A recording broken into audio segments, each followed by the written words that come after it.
بالعلم بل بالأدب تنال أعلى الرتب فعش حياة العلماء وقرأ صنوف الكتب. আসসালামু আলাইকুম রহমতুল্লাহি অবরাকাতু। আলহামদুলিল্লাহ ওয়াসসালাতু ওয়াসসালামু আলা রাসূলিল্লাহ ওয়া আলা আলিহি ওয়া আসহাবিহি ওয়া মান ওয়ালা আম্মা বা'দ। আল্লাহুম্মা সাল্লি আলা মুহাম্মদ ওয়া আলা আলি মুহাম্মদ কামা সাল্লাইতা আলা ইব্রাহিম ওয়া আলা আলি ইব্রাহিম ইন্নাকা হামিদুম মাজিদ। আল্লাহুম্মা বারিক আলা মুহাম্মাদিন ওয়া আলা আলি মুহাম্মদ কামা বারাকতা আলা ইব্রাহিম ওয়া আলা আলি ইব্রাহিম ইন্নাকা হামিদুম মাজিদ। সুপ্রিয় দর্শক শ্রোতা ভাই বোন, দেশে এবং প্রবাসে যে যেখান থেকে আমাদের সঙ্গে আজকের এই সরাসরি প্রশ্নোত্তর অনুষ্ঠানে যোগ দিয়েছেন, আপনাদের সকলকেই আন্তরিক অভিনন্দন এবং মোবারকবাদ জানিয়ে শুরু করছি আমাদের আজকের পরিবেশনা। প্রিয় দর্শক, আজ আমরা আসন্না ফাউন্ডেশন স্টুডিও থেকে শরঈ সমাধানের 63তম পর্বে আপনাদের সঙ্গে যোগ দিয়েছি আলহামদুলিল্লাহ, এবং নির্দিষ্ট সময় থেকে 15 মিনিট পরে আমরা আজ লাইভ শুরু করেছি। আমাদের যে সিরাত পাঠ এবং প্রতিযোগিতার উদ্যোগ আমরা হাতে নিয়েছি, সে কাজে কিছুটা অত্যন্ত গুরুত্বপূর্ণ একটি মিটিংয়ে আমরা ব্যস্ত ছিলাম, যে কারণে কিছুটা বিলম্ব হয়েছে, সেজন্য আমরা দুঃখ প্রকাশ করছি।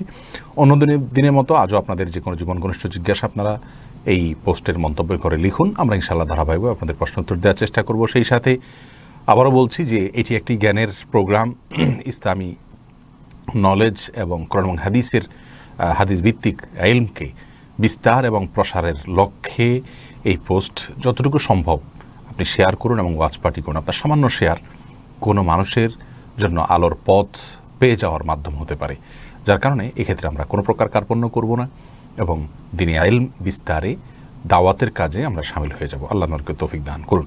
প্রিয় দর্শক, আসন্না ফাউন্ডেশন আপনারা জানেন যে ফ্রান্সে আমাদের প্রিয় নবী সাল্লাল্লাহু আলাইহি সাল্লামকে নিয়ে অপমানকর বিভিন্ন উদ্যোগ নেওয়ার চেষ্টা করছে, এবং তারা প্রিয় নবী সাল্লাল্লাহু আলাইহি সাল্লামকে নিয়ে এমন কিছু উদ্যোগ নিয়েছে যে উদ্যোগগুলো একজন মুসলিম হিসাবে আমাদের জন্য কষ্টের এবং আমাদের জন্য দুঃখের, বেদনার।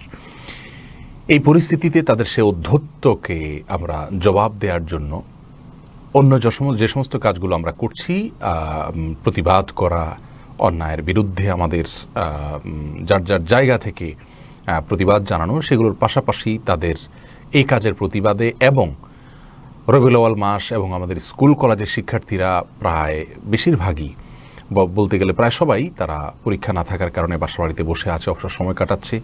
তাদেরকে এই অবসর সময়ে বাজে পথ থেকে রক্ষা করবার জন্য আপনারা জানেন যে ওয়েব সিরিজের নামে বিভিন্ন নামে যুবকদেরকে নষ্ট করার নানামুখী আয়োজন চলছে। সেগুলো থেকে রক্ষা করবার জন্য তাদেরকে আসলে কোনো কাজ দেওয়া দরকার, সুনির্দিষ্ট করে অবসর সময় তারা কিভাবে কাটাবে, যেহেতু পরীক্ষা হচ্ছে না এবছর এসএসসি, এইচএসসি এবং অন্যান্য নিচের পরীক্ষাগুলো। যার কারণে আমরা পুরো পরিস্থিতিকে সামনে রেখে সিরার ক্যাম্পেইনের উদ্যোগ নিয়েছি। আলহামদুলিল্লাহ, হাজার হাজার মানুষ ইতিমধ্যে রেজিস্ট্রেশন করেছেন।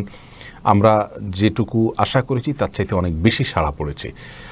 দোয়া করবেন যারা রেজিস্ট্রেশন করেছেন, তাদেরকে আল্লাহ তাআলা উত্তম বিনিময় দান করুন। আপনাদের কাছে আমরা দোয়া চাই অনুষ্ঠান যেন সাকসেসভাবে আমরা শেষ করতে পারি। এটার জন্য প্রচুর পরিমাণে টাকার প্রয়োজন, এবং সেক্ষেত্রেও আপনাদের অংশগ্রহণের জন্য আমাদের পক্ষ থেকে দাওয়াত দেওয়া থাকলো। আমাদের পোস্টে অ্যাকাউন্ট ইনফরমেশনগুলো দেওয়া আছে, আপনারা যথানিয়মে চেষ্টা করবেন এই সিরার ক্যাম্পেইনে যোগ দেওয়ার জন্য। আর সিরা বিষয়ক আপনাদের এই প্রতিযোগিতা বিষয়ক যদি কোনো জিজ্ঞাসা থাকে, সেগুলোর জন্য একটা লাইভ প্রোগ্রামের অ্যারেঞ্জ করা হবে। আমাদের টিমে যারা কাজ করছেন তারা জবাব দেবেন, আমিও থাকার চেষ্টা করবো ইনশাআল্লাহ। সেটা হয়তো আগামীকাল রাতের দিকে হয়তো করা হবে, নির্দিষ্ট সময় আপনাদেরকে ঘোষণা দেওয়া হবে। আল্লাহ তাআলা আমাদের সবাইকে তৌফিক দান করুন। আর এই ক্যাম্পেইনে আপনারা যুক্ত হবেন, এবং বিশেষ করে আমরা শিশুদেরকে টার্গেট করছি, যারা ক্লাস 2, 3, 4, 5 এই সমস্ত কোমলমতি শিশুরা। তাদের এখন পড়াশোনার চাপ নেই, কিন্তু তারা ভবিষ্যতে বিপদগামীতার হাত থেকে বাঁচার জন্য তাদেরকে এখন থেকেই আমাদের রহমতুল আলামিনের সঙ্গে পরিচিত করানো দরকার, তার সম্পর্কে তাদেরকে জানানো দরকার। আর সেজন্য এই উদ্যোগে আপনারা আপনাদের শিশুদেরকে, পরিচিতদেরকে আপনারা সহায়তা করবেন। অনেকে অনলাইনে রেজিস্ট্রেশন বোঝেন না, তাদেরকে হেল্প করবেন, করে ইনশাআল্লাহ এই ক্যাম্পেইনটাকে অগ্রসর করবেন। জাযাকুমুল্লাহ খাইর। এবার চলে যাচ্ছে আমরা প্রশ্ন উত্তরে সরাসরি। এমডি এনামুল হক ভাই, আপনি জানতে চেয়েছেন প্লিজ আজকে ঈদে মিলাদুন নবী সম্পর্কে কিছু আলোচনা করবেন। এই বিষয়টা একটু ভালো করে বুঝিয়ে বলবেন, আমরা অনেকে এই বিষয়ে বুঝতে পারি না। বা এনামুল হক, এই বিষয়ে আমাদের একটা ভিডিও পেজে যথাসম্ভব আজকেই গিয়েছে, কিছুক্ষণ আগে বিকেলের দিকে হয়তো গিয়েছে। সেই ভিডিওটা যদি আপনি দেখেন তাহলে ইনশাআল্লাহ সেখানে বিস্তারিত বলা আছে, এবং যে সমস্ত ভাইরা এখনও এই বিষয়টাতে অর্থাৎ মিলাদুন্নবী উদযাপন এবং 12 রবিউল আউয়ালকে ঈদে মিলাদুন্নবী বলে যারা উদযাপন করে থাকেন, পালন করে থাকেন, তাদের জন্য বিস্তারিতভাবে সেখানে আমরা কথা বলেছি। আশা করি সে কথাই যথেষ্ট হয়ে যাবে। আল্লাহ তাআলা আমাদের বোঝার তৌফিক দান করুন।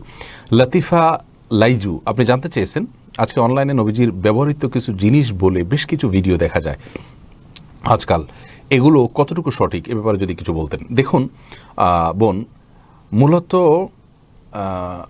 রাসূল করিম সাল্লাল্লাহু আলাইহি সাল্লামের ব্যবহৃত জিনিসপত্র সংরক্ষিত রয়েছে অমুক জাদুঘরে, বিশেষ করে তার পাগড়ি, তার পাগড়ি, জুব্বা, লাঠি, এই জাতীয় যে ছবিগুলো আমাদের দেশে ঘুরে বেড়ায় অনলাইনে অফলাইনে, সেগুলো সম্পূর্ণই ভুয়া। এই পাগড়ির মানে চেহারা সুরত এবং এই জামার চেহারা সুরত দেখে বোঝা যায় এটা আধুনিক বিশ্বে তৈরি করা, এটা রাসূল আকরাম সাল্লাল্লাহু আলাইহি সাল্লামের যুগের নয়। তাছাড়া রাসূল করিম সাল্লাল্লাহু আলাইহি সাল্লামের কোনো আসবাবপত্র সংরক্ষিত থাকলে সেটি সংরক্ষণের যদি কোনো ইতিহাস সংরক্ষিত থাকে তাহলে সেক্ষেত্রে সেটি আমরা বিশ্বাস করব, তা নাহলে এটা নিয়ে আমরা বিশ্বাস করব না। এবং এটা যদি কেউ বিশ্বাস করেও তার সাথে কিছু আসে যায় না। কিন্তু বিশেষ করে কিছু আসবাবপত্র ঘরে টানিয়ে রাখা হয় রাসূল আকরাম সাল্লাল্লাহু আলাইহি সাল্লামের ব্যবহৃত মনে করে এবং বরকতের জন্য, এই জায়গাগুলো আমাদের সংশোধনে আনা উচিত। আসলে রাসূল করিম সাল্লাল্লাহু আলাইহি সাল্লামের কোনো জায়গা, কোনো পণ্য, কোনো কিছু এটাকে যদি এরকম আপনার যদি এটাকে ঘরে ঝুলিয়ে রাখা হয় বরকতের আশায়, সেটি ভুল হবে, এরকম করে নির্দেশ আমাদেরকে দেওয়া হয়নি। আদৌ সেটি রাসূল আকরাম সাল্লাল্লাহু আলাইহি ওয়াসাল্লাম ব্যবহৃত কিনা সেটি আমরা নিশ্চিত নই। এগুলো না জেনে প্রচার করা উচিত নয়। তামান্না ইসলাম সেতু আপনি জানতে চেয়েছেন, মুহাম্মদুর রাসূলুল্লাহ লেখার পর সাল্লাল্লাহু আলাইহি ওয়াসাল্লাম না লিখলে কি গুনাহ হবে? বোন, যদি একবার অন্তত, অনেকবার নাম আসে তার মধ্যে একবার আপনি লেখেন তাহলে আপনার দায় মুক্ত হয়ে যাবেন। আর যদি না লিখে আপনি মুখেও সাল্লাল্লাহু আলাইহি ওয়াসাল্লাম বলেন তাহলে আপনার দায়িত্ব আদায় হয়ে যাবে, না লিখলেও গুনাহ হবে না। কিন্তু উত্তম এবং উচিত হলো লিখে সাল্লাল্লাহু আলাইহি ওয়াসাল্লাম লেখা, যাতে করে পাঠকরা আপনার লেখা রাসূল করিম সাল্লাল্লাহু আলাইহি ওয়াসাল্লামের নাম পড়ার পরে যাতে তারা স্বয়ংক্রিয়ভাবে দুরূদ পড়তে পারে, এই জন্য এটা লেখা উচিত। এবং সংক্ষিপ্ত না লিখে যদি সম্ভব বিস্তারিত লিখতে পারলে ভালো হয়। কোনো কারণ যদি সংক্ষিপ্ত লেখেন উদ্দেশ্যত অন্যদেরকে স্মরণ করিয়ে দেয়া, তাহলে সেটাতেও চলবে, অসুবিধা নেই ইনশাআল্লাহ তাআলা। এরপরে তানজুল ইসলাম সবুজ আপনি জানতে চেয়েছেন, ইসলাম বা রাসূল সাল্লাল্লাহু আলাইহি ওয়াসাল্লামকে অবমাননাকারীর শাস্তি কী? এই শাস্তি কি সাধারণ মানুষ কার্যকর করার অধিকার রাখে, না শাস্তি কার্যকরের দায়িত্ব রাষ্ট্রের? ভাই তানজুল ইসলাম, রাসূল করিম সাল্লাল্লাহু আলাইহি ওয়াসাল্লামকে যদি অবমাননা করে এবং তার অবমাননা থেকে ফিরে না আসে, তওবা না করে, তাহলে সেক্ষেত্রে তার শাস্তি মৃত্যুদণ্ড, এ বিষয়ে কোনো দ্বিমত নেই। এটাকে ইসলাম অত্যন্ত সেন্সিটিভ ইস্যু মনে করে এবং এই মৃত্যুদণ্ড কার্যকর করার দায়িত্ব মূলত রাষ্ট্রের। বিচারিকভাবে সাধারণ মানুষ যে এসে যদি যাত্রার হাতে এই দায়িত্ব তুলে নেয়, তাহলে একজনের মতে রাসূল করিম সাল্লাল্লাহু আলাইহি ওয়াসাল্লামের কোনো কথা অবমাননাকর মনে হলে তিনি তাকে হত্যা করে দিলেন, কিন্তু দেখা গেল যে ওলামা ইকরাম অ্যানালাইসিসে প্রমাণ হলো বিষয়টি রাসূল করিম সাল্লাল্লাহু আলাইহি ওয়াসাল্লামের অবমাননা নয়, অথবা অবমাননা মনে করে হত্যা করে ফেললো কিন্তু লোকটি মানসিক অসুস্থ ছিল। তো এরকম আরও বহুবিধ সমস্যার দুয়ার খুলবে যদি প্রত্যেকে যার যার হাতে বিচার তুলে নেন। এই জন্য অবশ্যই এটা রাষ্ট্রের দায়িত্ব। রাশেদুল ইসলাম রাকিব জানতে চেয়েছেন, কেউ যদি জামাতে গিয়ে ইমাম রুকুতে থাকা অবস্থায় তাকবীরে তাহরিমা বাঁধে কিন্তু সানা পড়তে পড়তে ইমাম রুকু থেকে উঠে যায়, তাহলে কি সেই রাকাত পেয়েছে বলে গণ্য হবে? দেখুন, ইমাম রুকুতে থাকা অবস্থায় যদি তাকবীরে তাহরিমা বাঁধেন এবং ইমাম তিনি রুকুতে যাওয়ার আগেই ইমাম আপনার উঠে যান, তাহলে সেক্ষেত্রে সে রাকাত পেয়েছেন বলে ধরা হবে না, কারণ তিনি ইমামকে রুকুতে গিয়ে পান নাই। মান আদরাকার রুকু ফাকাদ আদরাকার রাকাতা, যে ব্যক্তি রুকু পেল সে রাকাত পেল। হাদিসের দ্বারা উদ্দেশ্য হলো যে ব্যক্তি রুকুতে গেল, যে রাসূল ইমামকে সে রুকুতে পেল, সে রাকাত পেল। কিন্তু এটুকু যদি না হয় তাহলে সেক্ষেত্রে তিনি রাকাত পেয়েছেন বলে গণ্য করা হবে না। জান্নাতুল মাওয়া এই আয়াত থেকে আপনি জানতেছেন, কসম বা দোহাই কি এক? আল্লাহ ছাড়া কি কারো নামে দোহাই দেয়া যাবে? অনেকে পীরের দোহাই দেয়, এটা কি শিরক? আল্লাহ ছাড়া আর কারো নামে দোহাই দেয়া যাবে না। দোহাইটা কসমের প্রকৃতির, কিন্তু যতক্ষণ পর্যন্ত কারোর নামের দোহাই না দেয়া হয়, যেমন এমনি বললো দোহাই লাগে তোমার, তাহলে সেটা শপথ হিসাবে বিবেচিত হবে না। কিন্তু কারোর নাম দিয়ে অমুকের দোহাই তমুকের দোহাই যদি বলা হয় তাহলে এটাও শপথের আপনার ক্যাটাগরিতেই পড়বে। আর রাসূল করিম সাল্লাল্লাহু আলাইহি ওয়াসাল্লাম স্পষ্টভাবে জানিয়েছেন, মান আরাদা আন ইয়াহলিফা ফালিয়াহলিফ বিল্লাহি আও লিয়াসমুত, যে ব্যক্তি হলফ করতে চায়, শপথ করতে চায়, সে যেন আল্লাহর নামে শপথ করে অথবা চুপ থাকে। অর্থাৎ চুপ থাকা ছাড়া আপনার তিনি যদি শপথ করতে গিয়ে অন্য কারোর নামে শপথ করেন তাহলে সেটা শিরক হবে, শিরক আসগর হবে। এই জন্য অন্য কারোর নামে শপথ করা উচিত নয়, গুনাহের কথা। দোহাইটা যদি অন্য কারোর নাম দিয়ে দেয় তাহলে সেটাও এক প্রকার শপথ হলো, এটা উচিত নয়। কবির আহমেদ আপনি জানতে চেয়েছেন মৃত্যু দিবসে কোরআন খতম দেওয়া সম্পর্কে ইসলামের বিধান কি? ভাই কবির, মৃত্যু দিবসে কোরআন খতম দেওয়ার কোনো নির্দেশ ইসলাম আমাদেরকে দেয়নি, বরং আপনার মৃত্যু দিবস পালনেরও কোনো বিশেষ কোনো পদ্ধতি পালন করতে হবে এরকম কোনো নির্দেশ ইসলাম আমাদেরকে দেয়নি। মানুষের মৃত্যুবরণ করেছেন, এরপরে সেটাকে মাথায় রেখে মেনশন করে সেই বছরটাকে প্রতি বছর একবার করে যে কোনোভাবে হোক উদযাপন করা, এই শিক্ষাটাই ইসলাম দেয়নি আমাদেরকে। আমরা সারা বছর মৃত ব্যক্তির জন্য সাধারণভাবে দোয়া করব, তার জন্য করণীয় কাজগুলো করব, এটাই হলো ইসলামের শিক্ষা। ফরিদ আহমেদ জানতে চেয়েছেন সহনশীলতার ব্যাপারে ইসলামের দৃষ্টিভঙ্গি কি? বেশিরভাগ দিনের ব্যাপারে জ্ঞানী ব্যক্তি সহনশীল নয় কেন? আমার কাছে বেশিরভাগ আলেমকে সহিষ্ণু মনে হয় না। ভাই ফরিদ আহমেদ, আসলে সহনশীলতা ইসলামে অত্যন্ত গুরুত্বপূর্ণ একটি বিষয়। রাসূল করিম সাল্লাল্লাহু আলাইহি ওয়াসাল্লাম বলেছেন, আর রিফকু মা কানা ফি শাইইন ইল্লা জানা ওয়া মা নুজিআ মিন শাইইন ইল্লা শানা। নম্রতা এমন একটা জিনিস, কোনো বস্তু থেকে যদি নম্রতাকে সরিয়ে নেওয়া হয় তাহলে এটা ত্রুটিযুক্ত হয়ে যায়, আর যদি কোনো বিষয়ের মধ্যে নম্রতাটা যুক্ত হয় তাহলে সেটা সৌন্দর্যমণ্ডিত হয়ে যায়। যার কারণে এই নম্রতার গুণটি প্রত্যেক মুসলিমের ভিতরে থাকা উচিত, প্রত্যেক ইমানদারের মধ্যে থাকা উচিত। আল্লাহ রাব্বুল আলামিন রফিক, তিনি নম্র, ইউহিব্বুর রিফক, ইন্নাল্লাহা রফিক ইউহিব্বুর রিফক হাদিসে আসছে আল্লাহ তাআলা নম্র, আল্লাহ তাআলা নম্রতাকে পছন্দ করেন। এই জন্য যে যত বেশি জ্ঞানী হবে তার তত বেশি সহনশীল হওয়া উচিত, বাকি অসহনশীল বা অসহিষ্ণু হওয়া উচিত নয়। আল্লাহ তাআলা আমাদের সবাইকে সংশোধন হওয়ার তৌফিক দান করুন। সুলতান মাহমুদ মিল্টন জানতে চেয়েছেন স্ত্রীকে দেশে রেখে কতদিন স্বামী প্রবাসে থাকতে পারে? অনেক আলেম বলেন 4 বা 6 মাসের অধিক সময় স্ত্রীর কাছে থেকে দূরে থাকলে বউ তালাক হয়ে যায়। আবার অনেকে বলেন গুনাহ হবে। এই কথাটা কি হাদিস দ্বারা প্রমাণিত? দেখুন, নির্দিষ্ট কোনো মেয়াদ হাদিসে বলা হয়নি যে এই পরিমাণ সময় প্রবাসে থাকতে পারবেন স্ত্রীকে দেশে ফেলে রেখে, এরপরে আর পারবেন না, এরকম কোনো কথা আসলে ফিক্স বলে দেওয়া হয়নি।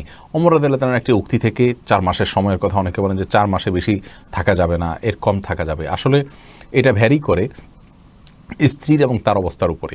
তারা যদি দু জায়গায় থাকাতে তারা গুনাহে লিপ্ত হয়ে যাবেন এরকম আশঙ্কা থাকে, তাহলে এরকম বিদেশে থাকা জায়েজ নাই, বরং গুনাহ থেকে বাঁচার জন্য তাকে অন্যের সঙ্গে থাকা উচিত এবং অল্প যে রিজিক হবে দেশে থাকলে সেটার উপরে তুষ্ট থেকে যাওয়া উচিত। যদি এমন হয় যে তারা দূরে থাকার কারণে তাদের মধ্যে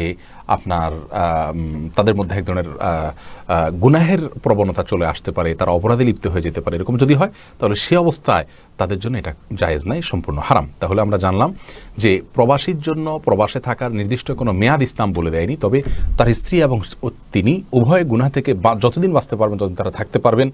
গুনাহ থেকে যদি বাঁচাটা অসম্ভব হয়ে যায় তাহলে সেক্ষেত্রে তার জন্য আর প্রবাসে থাকা জায়েজ নেই। এমনি রবিউল জানতে চেয়েছেন, আমি সৌদি আরবে থাকি, আমার ইচ্ছা আমার মা বাবাকে ওমরা করানো, কিন্তু বাবা অসুস্থ এবং এখন আমার আর্থিক অবস্থাও ভালো না। এখন আমি কি বাবা মার পক্ষ থেকে ওমরা করতে পারবো? বাবা মার জন্য কি আলাদা আলাদা ওমরা করতে হবে? দেখুন ভাই রবিউল, আপনি সৌদি আরব থাকছেন, আল্লাহ তাআলা আপনাকে কবুল করুন নেক আমলের পথে থাকার জন্য। আপনার বাবা মাকে ওমরা করার ইচ্ছা রয়েছে আপনার, খুবই ভালো কথা, আলহামদুলিল্লাহ। যেহেতু বাবা অসুস্থ এবং আর্থিক অবস্থাও ভালো নয়, আপনি তার পক্ষ থেকে ওমরা আদায় করতে পারেন। যদি কোনো ব্যক্তি অসুস্থ হন, ওমরা করতে সক্ষম না হন, তাহলে তার পক্ষ থেকে ওমরা করা যেতে পারে। হজ করতে কেউ অক্ষম, তার শারীরিকভাবে তার পক্ষ থেকে হজ করা যেতে পারে।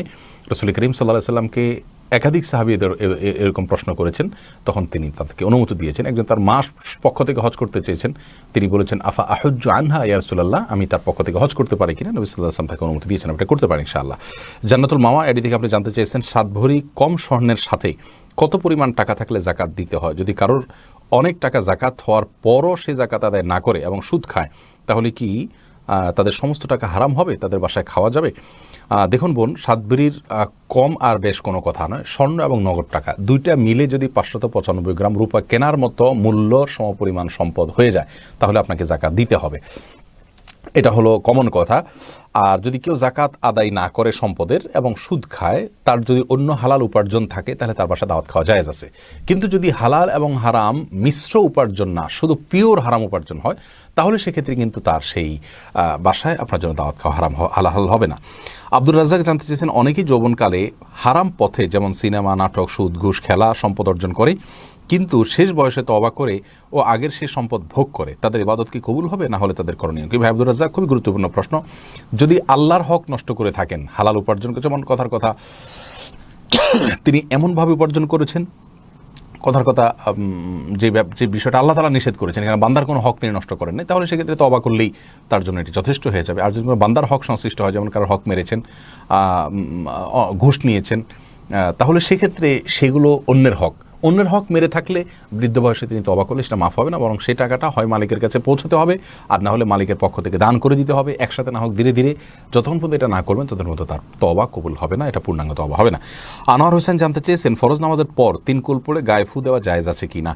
দেখুন, 3 কুল পড়ে গায়ে ফু দেওয়ার বিষয়টি জায়েজ রয়েছে এবং হাদিস দ্বারা প্রমাণিত। আমাদের প্রিয় নবী সাল্লাল্লাহু আলাইহি সাল্লাম সকাল সন্ধ্যা, বিশেষ করে রাতে 3 কুল পড়ে ফু দিয়ে শোয়া, এটা তার থেকে প্রমাণিত, বিধায় এটা করা যেতে পারে। প্রত্যেক নামাজের পরে এটা করতে বলেননি, নামাজের পরে 3 কুল একবার করে পড়তে হবে, কিন্তু পড়ে গায়ে ফু দেওয়ার নির্দেশ নাই। কিন্তু ট্রিটমেন্ট হিসাবে, চিকিৎসা হিসাবে কেউ যদি জিনের বা অন্য কোনো সমস্যাগ্রস্ত মনে করেন, তাহলে সেক্ষেত্রে তিনি এটা অবশ্যই করতে পারেন ইনশাআল্লাহ বিইذনিল্লাহ, অসুবিধা নেই। রুকিয়া হিসাবে করতে পারেন, তবে সুন্নাহ নয়। এমডি ইসমাইল জানতে চেয়েছেন, মা নামাজ পড়া অবস্থায় আছেন, হঠাৎ তার যুবক ছেলে তার সামনে পড়ে গেছে, মায়ের কি নামাজ হবে? কোনো অসুবিধা নেই। যুবক ছেলে সামনে পড়লে যে নামাজ হবে না, আমার কোনো কথা নেই। তবে মায়ের নামাজ পড়াকালীন সময় তার সামনে, তার দৃষ্টির এরিয়াতে পড়ে নামাজ ডিস্টার্ব হয়, এরকম জায়গায় যাওয়া উচিত নয়। তবে মায়ের নামাজ হয়ে যাবে। রাবেয়া বসরি আইডি থেকে জানতে চেয়েছেন, মধ্যবয়স্ক স্বামী, তার বয়স 50, তার স্ত্রীকে নফল সালাত আর সিয়াম রাখতে সম্মতি দেন না। তিনি বলেন, এক হুজুর নাকি বলেছেন স্বামীর সম্মতি না থাকলে নফল সালাত সিয়াম কোনোটাই কবুল হবে না। এটা কতটুকু সঠিক? সালাতের ক্ষেত্রে স্বামী তার স্ত্রীকে বাধা দেওয়ার কোনো অধিকার নেই। যদি স্ত্রী সারাক্ষণ সালাত আদায় না করেন, মাঝে মধ্যে সালাত আদায় করলেন, তাতে স্বামীর ডিস্টার্বটা কোথায়? নফল সিয়াম রাখার ক্ষেত্রে স্বামী যদি বাসায় থাকেন, সেক্ষেত্রে তিনি নফল সিয়ামের ক্ষেত্রে বাধা দিতে পারেন, এ অধিকার তার আছে, এছাড়া অন্যটা নেই। আর অন্যায়ভাবে যদি স্বামী তার স্ত্রীকে ভালো কাজ থেকে বাধা দেন, নিছক অন্যায়ভাবে, তাহলে সেটা জায়েজ নেই। এখন বিষয়টা ভেরি করবে অবস্থার উপরে। অনেক স্ত্রীরাও বাড়াবাড়ি করেন, সেটাও তাদের জন্য জায়েজ নেই। আবার অনেক স্বামীরাও বাড়াবাড়ি করেন, সেটাও তাদের জন্য জায়েজ নাই। এজন্য ইন্ডিভিজুয়াল কেস স্টাডি করে যদি সিদ্ধান্ত দেওয়া যায়, সেটা সবচাইতে ভালো হয়। সাইমুম ইসলাম সাইদ জানতে চেয়েছেন, কোনো পণ্য যদি বিক্রয় মূল্যের চেয়ে অতিরিক্ত বেশি টাকায় বিক্রয় করা হয়, তাহলে কি হালাল হবে? দেখুন, কোনো পণ্য বিক্রয় মূল্যের চাইতে বেশি বলতে, আমি এটাকে যে টাকায় মার্কেটে আসছে তার চেয়ে বেশি বিক্রি করি, তাহলে এটা জায়েজ হবে, যদি ক্রেতা বিক্রেতা আমরা উভয়ে সম্মত হই এবং এখানে কোনো প্রতারণা না করা হয়, মিথ্যা কথা না বলা হয়, তাহলে সেক্ষেত্রে এটা জায়েজ আছে। এক্ষেত্রে কোনো সরাসরি কোনো বিধিনিষেধ নাই, কোনো নিষেধাজ্ঞা নেই, এটা হতে পারে। তবে বিক্রয় মূল্য বলতে যদি এখানে কথার কথা একটা দাম প্রতিষ্ঠিত আছে, কিন্তু ক্রাইসিস চলেছে, এই চান্সে আমি একটু বেশি করে নিলাম ঠেকায়া, তো সেটা জায়েজ নাই, সেটা অন্যায় কাজ। ইয়াসিন আরাফাত সাকিব, আপনি জানতে চেয়েছেন, আমার আব্বু মোট 6 বার স্ট্রোক করেছেন, পেশাব পায়খানার বেগ অনুভব করতে পারেন না, অবস্থায় পেশাব পায়খানা করেন, তাকে প্রতিদিন গোসল করানো সম্ভব হয় না, সপ্তাহে 2 বার গোসল করানো হয়। ওনাকে নামাজ পড়ানোর জন্য ওযুর 4টা ফরজ আদায় করে আমরা সাহায্য করলে নামাজ পড়ানো যায়। আমার প্রশ্ন হচ্ছে, ওনাকে নামাজ পড়ানোর জন্য কিভাবে পবিত্র করতে হবে? যেহেতু ওনার শরীর প্রস্রাবের কারণে নাপাক থাকে, এমত অবস্থায় নামাজ পড়ানোর জন্য কি করা যায়? দ্বিতীয়ত, যেহেতু উনি স্ট্রোকের রোগী, একজন শুধু ফরজ সালাতগুলো আদায় করানো কষ্টকর, এই অবস্থায় ওনার নামাজে কি আরও সংক্ষিপ্ত করা যায়? গেলে কিভাবে? অসুস্থতাজনিত কারণে অথবা অন্য কোনো কারণে তিনি হাত বাঁধতে চান না, সূরা পড়তে চান না, এমত অবস্থায় করণীয় কি? দেখুন, আপনার বাবার পেশাবের বিষয়টা হলো যে, যদি কোনো প্যাম্পার্স ইত্যাদি ইউজ করা যায় ভালো, আর যদি সেটা আপনাদের সাধ্যের বাইরে থাকে বা পড়ানো না যায়, সেক্ষেত্রে তাকে পবিত্র করার জন্য আপনাদের সাধ্য অনুযায়ী চেষ্টা করা উচিত। যদি কোনোভাবে না পারেন, তাহলে যে অবস্থা আছে তার যদি সেন্স ঠিক থাকে, তিনি সেই অবস্থায় নামাজ পড়বেন। প্রতি নামাজে যদি তার কাপড় চেঞ্জ করে দেওয়া যায় এবং যথাসম্ভব পেশাবের দুর্গন্ধ দূর করে দেওয়া যায়, সেটা ভালো।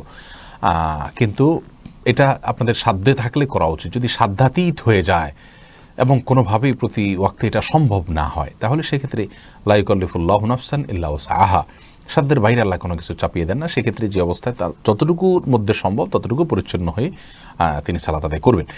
আর ফরজকে আর সংক্ষিপ্ত করার কোনো সুযোগ নেই। সুন্নাত সালাত বাদ দিতে পারেন তিনি, অতিরিক্ত কষ্ট হওয়ার জন্য। ফরজ নামাজ তিনি পড়তে হবেই। আর 4 রাকাত ফরজ নামাজ তিনি বসে পড়বেন বা শুয়ে পড়বেন, নিশ্চয়ই তিনি দাঁড়াতে পারেন না। অতএব এই অবস্থায় তিনি ফরজটুকু অবশ্যই আদায় করতে হবে। আর আপনার 3 নম্বর প্রশ্ন উত্তর হলো যে, তিনি যদি হাত বাঁধতে না চান, কোনো অসুবিধা নেই, হাত বাঁধা ফরজ ওয়াজিব নয়, আল্লাহু আকবার বলে সালাত শুরু করতে পারেন, হাত না বাঁধলে অসুবিধা নেই। কিন্তু সূরা পড়তে না চাইলে তো হবে না, সূরা ফাতিহা তাকে পড়তেই হবে। এবং যদি তার সেন্সই কাজ না করে, কী পড়ছেন, কোত্থেকে পড়ছেন জানেন না, তাহলে সেক্ষেত্রে নামাজের নির্দেশ নাই, তাকে নিয়ে পিড়াপিড়ি করা উচিত নয়, যতটুকু পারেন ততটুকু তিনি পড়বেন। মোহাম্মদ রাজিকুল করিম জানতে চেয়েছেন, শুনেছি সিজদায় গিয়ে দোয়া করলে কবুল হয়, জানার বিষয় হলো এটা কি শুধু নামাজের সিজদায়, নামাজ ব্যতীত এমনিতে সিজদা করা যাবে কিনা? যাবে, নামাজ ব্যতীত এমনি সিজদা করা যাবে, এবং সেখানে আল্লাহু আকবার বলে সিজদা গিয়ে সুবহান রাব্বিল আলা পড়লেন এবং আল্লাহর কাছে মন মতো চাইলেন, এরপর আল্লাহু আকবার উঠে গেলেন, কোনো অসুবিধা নেই। রোনা আহমেদ জানতে চেয়েছেন, গর্ভবতী মহিলার সাথে লোহা এবং ম্যাচ রাখে, এটা কতটা সঠিক? সম্পূর্ণ ভুয়া এবং এটা আপনার কুসংস্কারাচ্ছন্ন বিষয়। বোন রোনা, গর্ভবতী মহিলার সাথে লোহা ম্যাচ রাখা যাবে না, এগুলোর কোনো লাভ ক্ষতি করার কোনো অধিকার নাই, এটা এক ধরনের শিরক, ছোট শিরক বলা যেতে পারে। লাভ ক্ষতির মালিক আল্লাহ রাব্বুল আলামিন। বিশেষ কোনো অসুস্থতা যদি হয়, বিশেষ কিছু খেলে অসুবিধা হয়, সেটা ভিন্ন কথা, কিন্তু লোহা এবং ম্যাচ রাখলে যে কিছু হবে না, এটা কোনোভাবেই সত্য নয়, এটা ভুল বিশ্বাস। বিল্লাল আহমেদ সুমন, আপনি জানতে চেয়েছেন, ফরজ সালাত একা পড়লে কি একামত দেওয়া লাগবে এবং কেরাত কি জোরে জোরে পড়া লাগবে? দেখুন ভাই বিলাল, ফরজ সালাত যদি একাও পড়েন, সেক্ষেত্রেও আপনি আশপাশে কেউ আপনার একামত শুনে আপনার সাথে যোগ দিতে পারে, সে আশা থেকে একামত পড়ে, একামত দিয়ে তারপরে রুকু সিজদার তাসবিহগুলো, এই তাকবীরগুলো একটু উচ্চস্বরে পড়বেন জামাতের নিয়তে, যে আপনার সাথে কেউ যেন যোগ দেয় শুনে এসে, এটা হলো সুন্নাহ। যদি এটা না করেন, আস্তে আস্তে পড়েন, কোনো অসুবিধা নেই, এটা আবশ্যক নয়। মোহাম্মদ রেজাউল করিম জানতে চেয়েছেন, শুনেছি সিজদায় গিয়ে দোয়া করলে, আপনার প্রশ্ন উত্তর মাত্রই দিয়েছি। তারিকুল মুশফি, আপনি জানতে চেয়েছেন, জামাতে নামাজরত অবস্থায় যদি অজু ছুটে যায়, সেক্ষেত্রে করণীয় কি? দেখুন, জামাতে নামাজ চলাকালীন সময়ে যদি অজু ছুটে যায়, তাহলে যে অবস্থায় অজু ছুটে গেছে, ওই অবস্থায় গিয়ে আপনি অজু করে, যদি কারোর সাথে কথাবার্তা বলা ছাড়া জাস্ট অজু করে আবার চলে আসেন নামাজের জায়গায়, তাহলে যে জায়গাতে অজু ছুটেছে তার পরবর্তী অংশ থেকে নামাজ আপনি কন্টিনিউ করলেই চলবে। আর যদি কারোর সাথে কথাবার্তা বলে থাকেন, অন্য কোনো কাজকাম করে থাকেন, নামাজ ভঙ্গের অন্য কোনো কাজ করে থাকেন, তাহলে সেক্ষেত্রে আপনাকে ওই নামাজ আবার শুরু থেকে পড়তে হবে। রাশেদ এসকে, আপনি জানতে চেয়েছেন, জৈতুন তেল শরীরের সর্বাঙ্গে ব্যবহার করা যাবে কিনা, বিশেষ করে কোমরের নিচে? যাবে, কোনো অসুবিধা নেই। আমাদের অনেক ভাই বোন মনে করেন জৈতুন কোরআনে আলোচিত হয়েছে, জৈতুনকে বরকতময় ফল বলা হয়েছে কোরআনে, এবং কোরআন এবং হাদিসে জৈতুনের ব্যাপারে যেহেতু ভালো কথা বলা হয়েছে, সেজন্য এটা বোধহয় পায়ে ব্যবহার করা যাবে না, এটা কোমরের নিচে ব্যবহার করা যাবে না, এগুলো সম্পূর্ণ মন গড়া কথাবার্তা। কোরআন এবং হাদিসে কোনো কিছু এরকম নিষেধাজ্ঞা দেওয়া হয়নি। মনে রাখতে হবে, নিষেধাজ্ঞা দিতে হলে কোরআন হাদিসে তার ব্যাপারে প্রুফ থাকতে হবে। কোরআন অথবা হাদিসে আল্লাহ এবং আল্লাহ অথবা তার রাসূল সাল্লাল্লাহু আলাইহি ওয়াসাল্লাম যদি নিষেধ করে থাকেন যে হ্যাঁ এটা করা যাবে না, তাহলে এটা করা যাবে না। মা আতাকুমুর রাসূলু ফাখুযু ওয়া মা নাহাকুম আনহু ফান্তাহু, আমাদেরকে রাসূল করিম সাল্লাল্লাহু আলাইহি ওয়াসাল্লাম যা দিয়েছেন সেটা গ্রহণ করতে হবে, আর যা বর্জন করতে বলেছেন তা বর্জন করতে হবে। বিধায় মন গড়া কোনো কিছু করা যাবে না। এরপরে অতএব জাইতুনের তেল এটা যে কোনো জায়গায় ব্যবহার করতে পারবেন। ফারজানা সুলতান, আপনি জানতে চেয়েছেন, দিনের পথে নতুন ভালো মুসলিম হওয়ার উপায় কি? বিদাত মুক্ত সঠিক সাজেশন কোথায় সন্ধান করব? বোন, আল্লাহ তাআলা আপনাকে অটল অবিচল থাকার তৌফিক দান করুন দিনের পথে। দেখুন প্রিয় বোন আমার, বিদআত থেকে বেঁচে থেকে পিওর ইসলামের উপরে টিকে থাকার জন্য আপনাকে ইসলামের বেসিক নলেজ অর্জন করতে হবে, ইলম অর্জন করতে হবে। এটার জন্য প্রাথমিক একটা পরামর্শ আপনার জন্য আমার থাকবে, তা হলো ডক্টর খন্দকার আব্দুল্লাহ জাহাঙ্গীর রাহিমাহুল্লাহ রচিত বইগুলো আপনি কিনবেন। সবগুলো না পারলেও রাহে বেলায়েত, ইসলামী আকিদা এবং ইহয়া উস সুনান সহ এই জাতীয় যে বইগুলো আছে, এই কয়েকটা বই আপনি অন্তত নিয়ে ধারাবাহিকভাবে পড়ে ফেলুন, ইনশাল্লাহ বেসিক একটা ধারণা আপনার হয়ে যাবে। সংক্ষিপ্ত সিলেবাস অথবা আপনার একজন মুসলিমের জন্য যা পড়া দরকার, এই মর্মে আব্দুল্লাহ জাহাঙ্গীর রহমান একটা বই আছে, সেটাও আপনি পড়তে পারেন। পড়লে ইনশাল্লাহ মৌলিক ধারণা আপনি পেয়ে যাবেন। এছাড়া আলহামদুলিল্লাহ অনেকগুলো কোর্স এখন অনলাইনে করানো হয়, সেগুলোর কোনো একটা করতে পারেন। ডক্টর বেলাল ফিলিপসের অনেকগুলো কোর্স আছে, সেই কোর্সগুলো আপনি করতে পারেন। ইনশাল্লাহ ইসলামের বেসিক বিষয় সম্পর্কে আপনার ধারণা হয়ে যাবে। এর পাশাপাশি যে সমস্ত ওলামা একরাম কোরআন এবং হাদিস ভিত্তিক কথা বলে থাকেন, তাদের সাথেও আপনার যোগাযোগ থাকলে ভালো, তাদের সাথে যোগাযোগ করে, তাদের সাথে পরামর্শ করে আপনি চলতে পারেন। আল্লাহ তাআলা আপনাকে তৌফিক দান করুন। এরপরে রিয়াদ মন, আপনি এআইডি থেকে জানতে চেয়েছেন, রাসূলুল্লাহ সাল্লাল্লাহু আলাইহি সাল্লামকে ভালোবেসে নিজ স্থান থেকে কিভাবে তার অবমাননার প্রতিবাদ করব?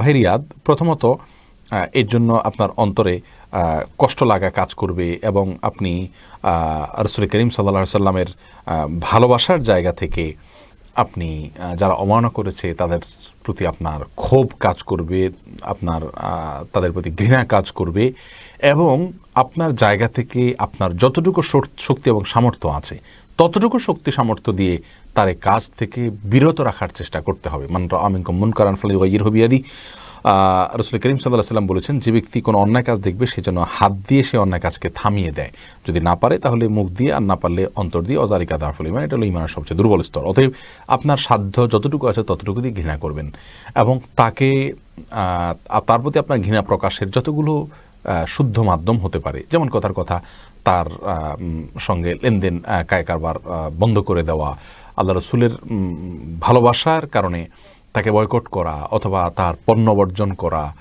তার অন্যায় কাজের বিরুদ্ধে সামর্থ্য অনুযায়ী প্রতিবাদ করা, এগুলো আমাদের ন্যূনতম কর্তব্য।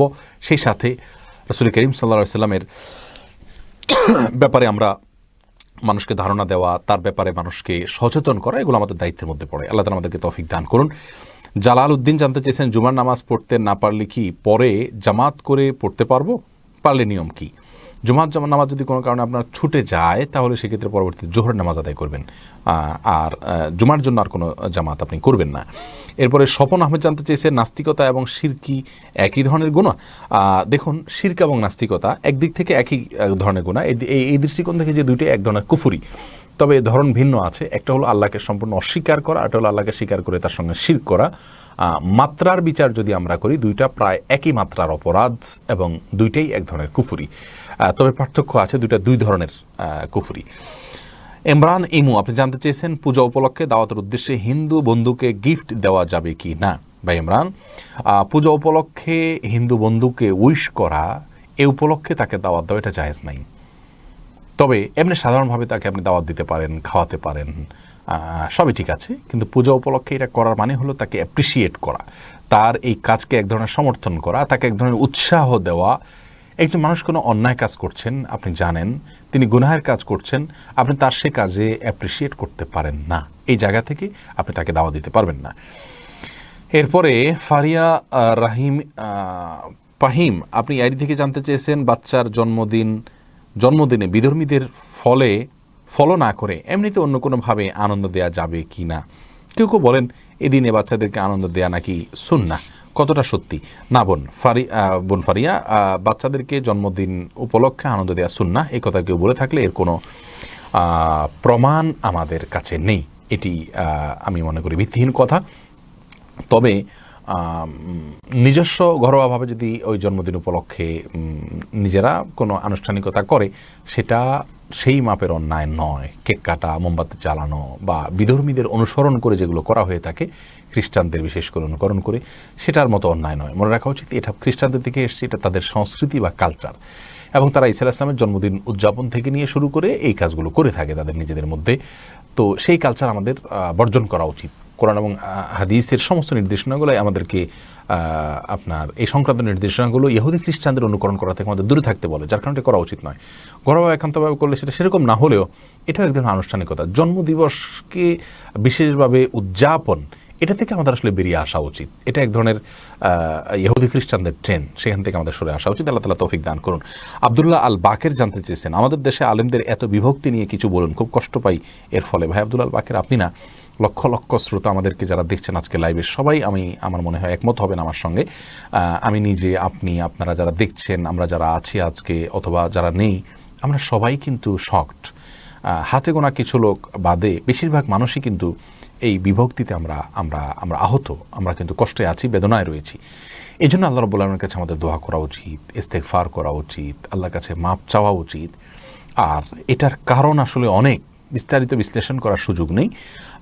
এর অনেক কারণের ভিতরে একটা কারণ এটাও যে আমরা মুসলিম উম্মার জন্য যে চ্যালেঞ্জগুলো রয়েছে, গোটা উম্মার জন্য, কোনো দলের জন্য না, গোটা উম্মার জন্য, সেই চ্যালেঞ্জগুলো সম্পর্কে আমরা ওয়াকিফাল না। যদি ওয়াকিফাল হতাম তাহলে আমরা নিজেদের মধ্যকার মতো পার্থক্যগুলোকে বড় করে দেখতাম না, বড় এবং মৌলিক চ্যালেঞ্জের নিয়ে আমরা কাজ করতাম। দ্বিতীয়ত, অনেক সময় মত পার্থক্য হয়ে থাকে আমাদের নিজেদের এখলাসের ঘাটতির কারণে, ত্রুটির কারণে, নিজেদের উদ্দেশ্য, ধান্দা এবং নিজস্ব বিভিন্ন বলয়ভিত্তিক যে আমাদের গ্রুপিং, সেগুলোর কারণে আমরা আসলে বিভক্তির মধ্যে পড়ে থাকি, সেগুলোতে বের হয়ে আসতে পারি না। আর তৃতীয়ত, পর্যাপ্ত ইলম না থাকা, যে মুসলিমদের ঐক্যের কি গুরুত্ব, এটা যদি জানা থাকতো তাহলে বিভক্তি যেন না হয়, সেজন্য আমরা সবাই দায়িত্বশীল আচরণ করতাম। আল্লাহ রাব্বুল আলামিন আমাদের মধ্যে ঐক্য তৈরি করে দিন। এজন্য উর্দুতে একটি উক্তি আছে খুবই চমৎকার, তুম এক नहीं होगे जब तक तुम नेक नहीं होगे, और तुम नेक नहीं होगे जब तक तुम एक नहीं होगे। অর্থাৎ যতক্ষণ পর্যন্ত তোমরা এক হতে পারবে না যতক্ষণ পর্যন্ত তোমরা নেক না হবা, কারণ মনের দিক থেকে নেক না হলে তোমরা এক হতে পারবা না, আর যতক্ষণ পর্যন্ত এক হবা না ততক্ষণ পর্যন্ত তোমরা আল্লাহর রাব্বুল দৃষ্টিতে পরিপূর্ণ নেক হতেও পারবে না। এরপরে মারিস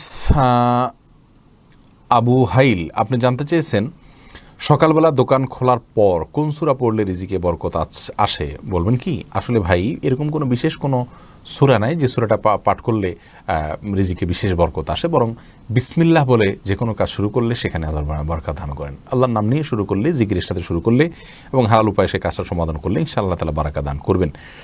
এরপরে এমডি জান্নাতুল ফেরদাউস জান্নাত জানতে চেয়েছেন শারীরিক এবং বাক প্রতিবন্ধীর ক্ষেত্রে সালাতের নির্দেশ কি? বাক প্রতিবন্ধীরা যদি ঠোঁট নাড়িয়ে নিজে নিজে উচ্চারণ করার মতো ক্ষমতা থাকে তাহলে করবেন, আর যদি সেটুকু না থাকে তাহলে তিনি মনে মনে সূরা পাঠ করবেন, অর্থাৎ তিনি যতটুকু পারেন ততটুকু করবেন। কোনোভাবে করতে না পারলে তিনি শুধুমাত্র সালাতের অন্যান্য আনুষঙ্গিক যে বিধানগুলো আছে সেগুলো পালন করবেন, আর শারীরিক প্রতিবন্ধী তার শরীরের দ্বারা যতটুকু সালাত আদায় করতে সম্ভব হয় ততটুকু করবেন। কথার কথা একজন ল্যাংড়া, তার পায়ে সমস্যা আছে, তাহলে তিনি দাঁড়াতে পারেন না, বসে পড়বেন। একজন হয়তো দাঁড়াতে পারেন, তার এক পায়ে সমস্যা আছে, সঠিকভাবে দাঁড়াতে পারে না, তাহলে যেভাবে দাঁড়াতে পারেন সেভাবে দাঁড়াবেন। এক কথায় যতটুকু তৌফিক আছে ততটুকুতে তিনি করতে হবে, কারণ আল্লাহ রাব্বুল আলামিন বলেছেন লা ইউকাল্লিফুল্লাহু নাফসান ইল্লা উসআহা, তাআলা বলেছেন ফাত্তাকুল্লাহা মাসতাতা'তুম, তোমরা যতটুকু তোমাদের সাধ্য রয়েছে ততটুকু আল্লাহ রাব্বুল আলামিনকে ভয় করো এবং তোমাদের সাধ্যের বাইরে কোনো কিছু আল্লাহ তাআলা তোমাদের উপরে চাপিয়ে দেন না। দেলোয়ার হোসেন জানতে চেয়েছেন ইম্পোর্ট বিজনেস যারা করে তারা বিভিন্ন প্রতারণার মাধ্যমে ট্যাক্স ফাঁকি দেয়, তাদের ইনকাম কি হালাল হবে? দেখুন, ইম্পোর্ট বিজনেস যারা করে তারা যে প্রতারণার মাধ্যমে ট্যাক্স ফাঁকি দিয়ে থাকেন সেটা হালাল নয়, এবং আপনার ফাঁকি দিতে গিয়ে তাকে প্রতারণার আশ্রয় নিতে হয়, মিথ্যা কথা বলতে হয়, এগুলো তো জায়েজ নাই ইসলামে। যার কারণে এটা জটিল একটি বিষয়, আপনি মিথ্যা এবং প্রতারণার মাধ্যমে কোনো উপার্জন করতে পারেন না, এটা জায়েজ নেই। ফারজানা সুলতানা জানতে চেয়েছেন রোজা ফরজ হওয়ার পর পারিবারিক বাধা আর সঠিক জ্ঞান না থাকার কারণে রোজা বাদ গেলে পরবর্তীতে করণীয় কি? এগুলো রেখে দিতে হবে। আল্লাহ যখন তৌফিক দিবেন, ভেঙে ভেঙে হোক, যেভাবে হোক, যে কয়টা রোজা ছুটেছে নির্দিষ্ট করে জানতে না পারলেও আনুমানিক করে কাউন্ট করে সেগুলো ধীরে ধীরে রেখে শেষ করে ফেলতে হবে। ফিরোজ ইসলাম নীরব আপনি জানতে চেয়েছেন সন্তানের যে কোনো ধরনের গুনাহের ভাগিদার কি মৃত বাবা মা হবেন যদি জীবিত কালে সঠিক দীক্ষা দিয়ে থাকেন? না, জীবিত কালে যদি তারা সঠিক দীক্ষা দিয়ে থাকেন, সাবধান করে থাকেন, এরপরে যে সন্তান করে অবশ্যই তার দায়ভার বাবা মা বহন করবেন না। আল্লাহ বলেছেন ওয়ালা তাজিরু আল্লাহ তাজিরু ওয়াজিরাতুন উইজরা উখরা, আর কোনো ব্যক্তি অন্য কারোর পাপের বোঝা বহন করতে হবে না, বরং লাইসারিল ইনসান ইল্লা মা সা, সে যতটুকু করবে ততটুকু সে পাবে। যার কারণে সন্তানেরটা তিনি পাবেন না, যার যারটা সে পাবে। তবে তিনি যদি কথার কথা সন্তানকে অন্যায় কাজে প্ররোচিত করে যেয়ে থাকেন, সন্তানকে অন্যায় কাজ করার জন্য নির্দেশ দিয়ে থাকেন, শিক্ষা দিয়ে থাকেন, তাহলে সেক্ষেত্রে অবশ্যই সেই দায়ভার তাকে বহন করতে হবে। এরপরে এমডি গোলাম রাব্বি রিয়াজ জানতে চেয়েছেন মোহাম্মদ গোলাম রসুল সিদ্দিক নামটি ইসলামের শরীয়ত সম্মত কি না? দেখুন, গোলাম রসুল সিদ্দিক এটি সঠিক নাম নয়। গোলাম রসুলের অর্থ দুটি হতে পারে, আরবিতে গোলামের এক অর্থ, উর্দু ফার্সিতে গোলামের আরেক অর্থ। উর্দু এবং ফার্সিতে গোলাম মানে হলো দাস, সে অর্থ যদি হয় তাহলে গোলাম রসুলের অর্থ হলো রাসুলের দাস। সাধারণত এই আমাদের সাবকন্টিনেন্টে গোলাম শব্দটি ফার্সি এবং উর্দু অর্থে বেশি ব্যবহৃত হয়ে থাকে, কারণ আমাদের নামগুলো বেশিরভাগ এই টাইপেরই। আর গোলাম যদি আরবিতে হয় তাহলে তার অর্থ হলো রাসুলের, গোলাম শব্দের অর্থ হলো ছোট বাচ্চা, রাসুলের ছোট বাচ্চা। দুই অর্থেই এটি সঠিক নয়, যার কারণে এই নামটা পরিবর্তন করা উচিত। মাহমুদা আক্তার অঞ্জু আপনি জানতে চেয়েছেন শেয়ার ব্যবসা শরিয়া সম্মত কিনা? মৌলিকভাবে শেয়ার ব্যবসা জায়েজ, কিন্তু আপনি যেই কোম্পানির শেয়ার কেনা বেচা করবেন সেই কোম্পানির বিজনেসটা হালাল পণ্যের বিজনেস কিনা এবং সেই কোম্পানির আপনার মৌলিক কোনো বিষয়ের মধ্যে হারাম আছে কিনা, যদি না থাকে তাহলে সেক্ষেত্রে সেই কোম্পানির শেয়ার কেনা বেচাতে কোনো অসুবিধা নেই, অন্যথায় সেটি করা যাবে না। এরপর ফয়সাল আহমেদ রিজভি আপনি জানতে চেয়েছেন জমি বর্গা বা ফেরত নেওয়া কি জায়েজ আছে? দেখুন, জমি বর্গা বা ফেরত, বর্গা দেওয়াতে কোনো অসুবিধা নেই। একজনের জমি আরেকজনের চাষ করলেন, যা হয় তারা ভাগযোগ করে নিলেন, কোনো অসুবিধা নেই। আর সেটা যদি তারা ফেরত নেন অর্থাৎ এই চুক্তি ভঙ্গ করেন তাহলে কোনো অসুবিধা নেই, অসুবিধা থাকার কোনো কারণ নেই। মোহাম্মদ ইয়াসিন হাসান শাকিল জানতে চেয়েছেন পরপুরুষকে কি কোনো মেয়ে আগে সালাম দিতে পারবে? মেয়ে সালাম দেয়া নিয়ে মতো পার্থক্য আছে। সৌদি আরবের বিন বাজ রহিমাহুল্লাহ সহ অনেক ওলামায়ে কেরাম অনুমতি দিয়েছেন, তারা বলেছেন আল্লাহ কোরআনে কারীমে মেয়েদের সম্পর্কে বলেছেন ওয়াকুলনা কওলাম মারুফা, মেয়েদেরকে আল্লাহ বলেছেন তোমরা বলবে সাধারণ কথা বলবে। সালাম এটাও সাধারণ কথার মধ্যে, অসাধারণ বা অস্বাভাবিক কথা না, এটা বলতে পারবে, তবে তার কণ্ঠকে অতিরিক্ত কোমল করে বা কণ্ঠের ভিতরে মিষ্টতা এনে বলবেন না, বরং সাধারণ স্বাভাবিকভাবে বলতে পারেন। যদিও অন্যান্য ওলামা ইকরাম বলেছেন ফিতনার আশঙ্কা থাকলে মেয়েরা সালাম দেওয়া জায়েজ নাই অপর পুরুষকে, এবং এই মতটি অধিক গ্রহণযোগ্য। বিশেষ করে আজকের যে ফিতনার যুগ, যেখানে মেয়েদের ভয়েস শুনেও মানুষ বাজে চিন্তা করে এবং বাজে কল্পনা করে, যার কারণে সেখান থেকে মানুষ আস্তে আস্তে জেনার দিকে ধাবিত হয়ে যায় এবং এক প্রকার জেনা লিপ্ত হয়, মনের জেনা যেটা সেটাতে লিপ্ত হয়ে যায়, যার কারণে এটাও অ্যাভয়েড করা উচিত। আর যদি বয়স্কা মেয়ে হয় সেক্ষেত্রে ভিন্ন কথা, সেটা জায়েজ হবে অবশ্যই। এরপরে আকিব ইকরা আপনি জানতে চেয়েছেন, আমার এক বন্ধু পিকনিকে গিয়ে কিছু কসমেটিক আনছে কিন্তু টাকা দেয় নাই, এখন কিভাবে টাকা পরিশোধ করবে? দেখুন, যার কাছ থেকে টাকা কিনেছেন, যদি তার কাছে টাকাটা পৌঁছানো যায় পৌঁছায় দিবেন, যদি পৌঁছানোর কোনো সুযোগ না থাকে তার পক্ষ থেকে দান করে দিবেন। ইফতা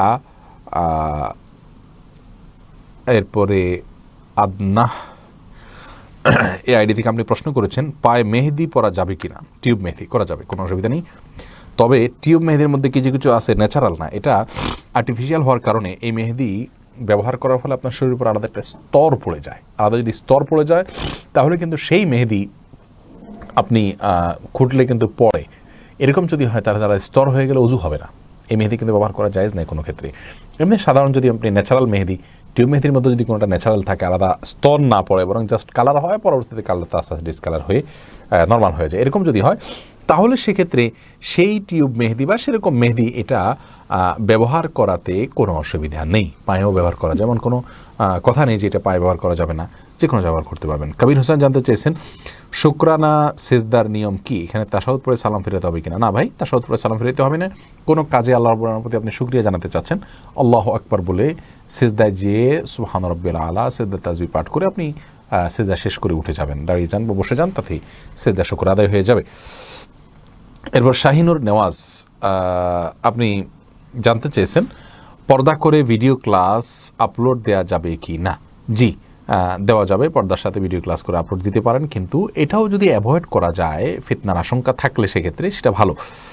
আর যদি নর্মাল শুধু ক্লাস হয়ে থাকে তাহলে সেক্ষেত্রে পর্দার সাথে করলে সেটি হারাম হবে না ইনশাআল্লাহ। শরীফুল ইসলাম জানতে চেয়েছেন, অজুর পানি গামলায় ধরে টয়লেটের প্যানে ঢালা যাবে কি না? যাবে, কোনো অসুবিধা নেই। অজুর পানি যে টয়লেট প্যানে ঢালা যাবে না এমন কোনো কথা নেই, বরং নষ্ট হওয়ার চাইতে গামলায় ধরে টয়লেট প্যানে পরিষ্কারের কাজে ব্যবহার করলে সেটা ভালো। মহিউদ্দিন আমিন রশিদ আপনি জানতে চেয়েছেন, রিশাদ আপনি জানতে চেয়েছেন, আমাদের দেশে মাইক বাজিয়ে কোরআন পড়া হয়, এটা কতটা সঠিক? এটা মোটেও সঠিক কাজ না। কোরআনে কারীম দিয়ে কাউকে বিরক্ত করা যাবে না। লা তুমিল্লা বিহাদাল কোরআন, বিভিন্ন সাহাবা ইকরাম নির্দেশ করেছেন, আব্দুল্লাহ ইবনে মাসউদ রাদিয়াল্লাহু তাআলা অনেক সাহাবা ইকরাম নির্দেশ করেছেন যেন কোরআন দিয়ে মানুষকে বিরক্ত করা না হয়। তো মাইক দিয়ে কোরআন তেলাওয়াত করে মানুষের বিরক্তির কারণ হবে, কষ্টের কারণ হবে, অনেক অসুস্থ থাকতে পারে, ছোট মানুষ, ঘুমের মানুষ থাকতে পারে, তাদের কষ্ট হতে পারে, এরকম করাটি জায়েজ নয়। আর তাছাড়া কোরআন তেলাওয়াত করলে সেটা শুনতে হয়, ওয়াইদা কুরিয়াল কোরআন ফাসতামিউ লাহু আনসিতু লাআল্লাকুম তুরহামুন। আল্লাহ বলেছেন কোরআন যখন তেলাওয়াত করা হয় তখন তোমরা চুপ থাকো এবং শুনো, কিন্তু মাইকে যখন তেলাওয়াত করবেন তখন চুপ থাকা শোনা হবে না।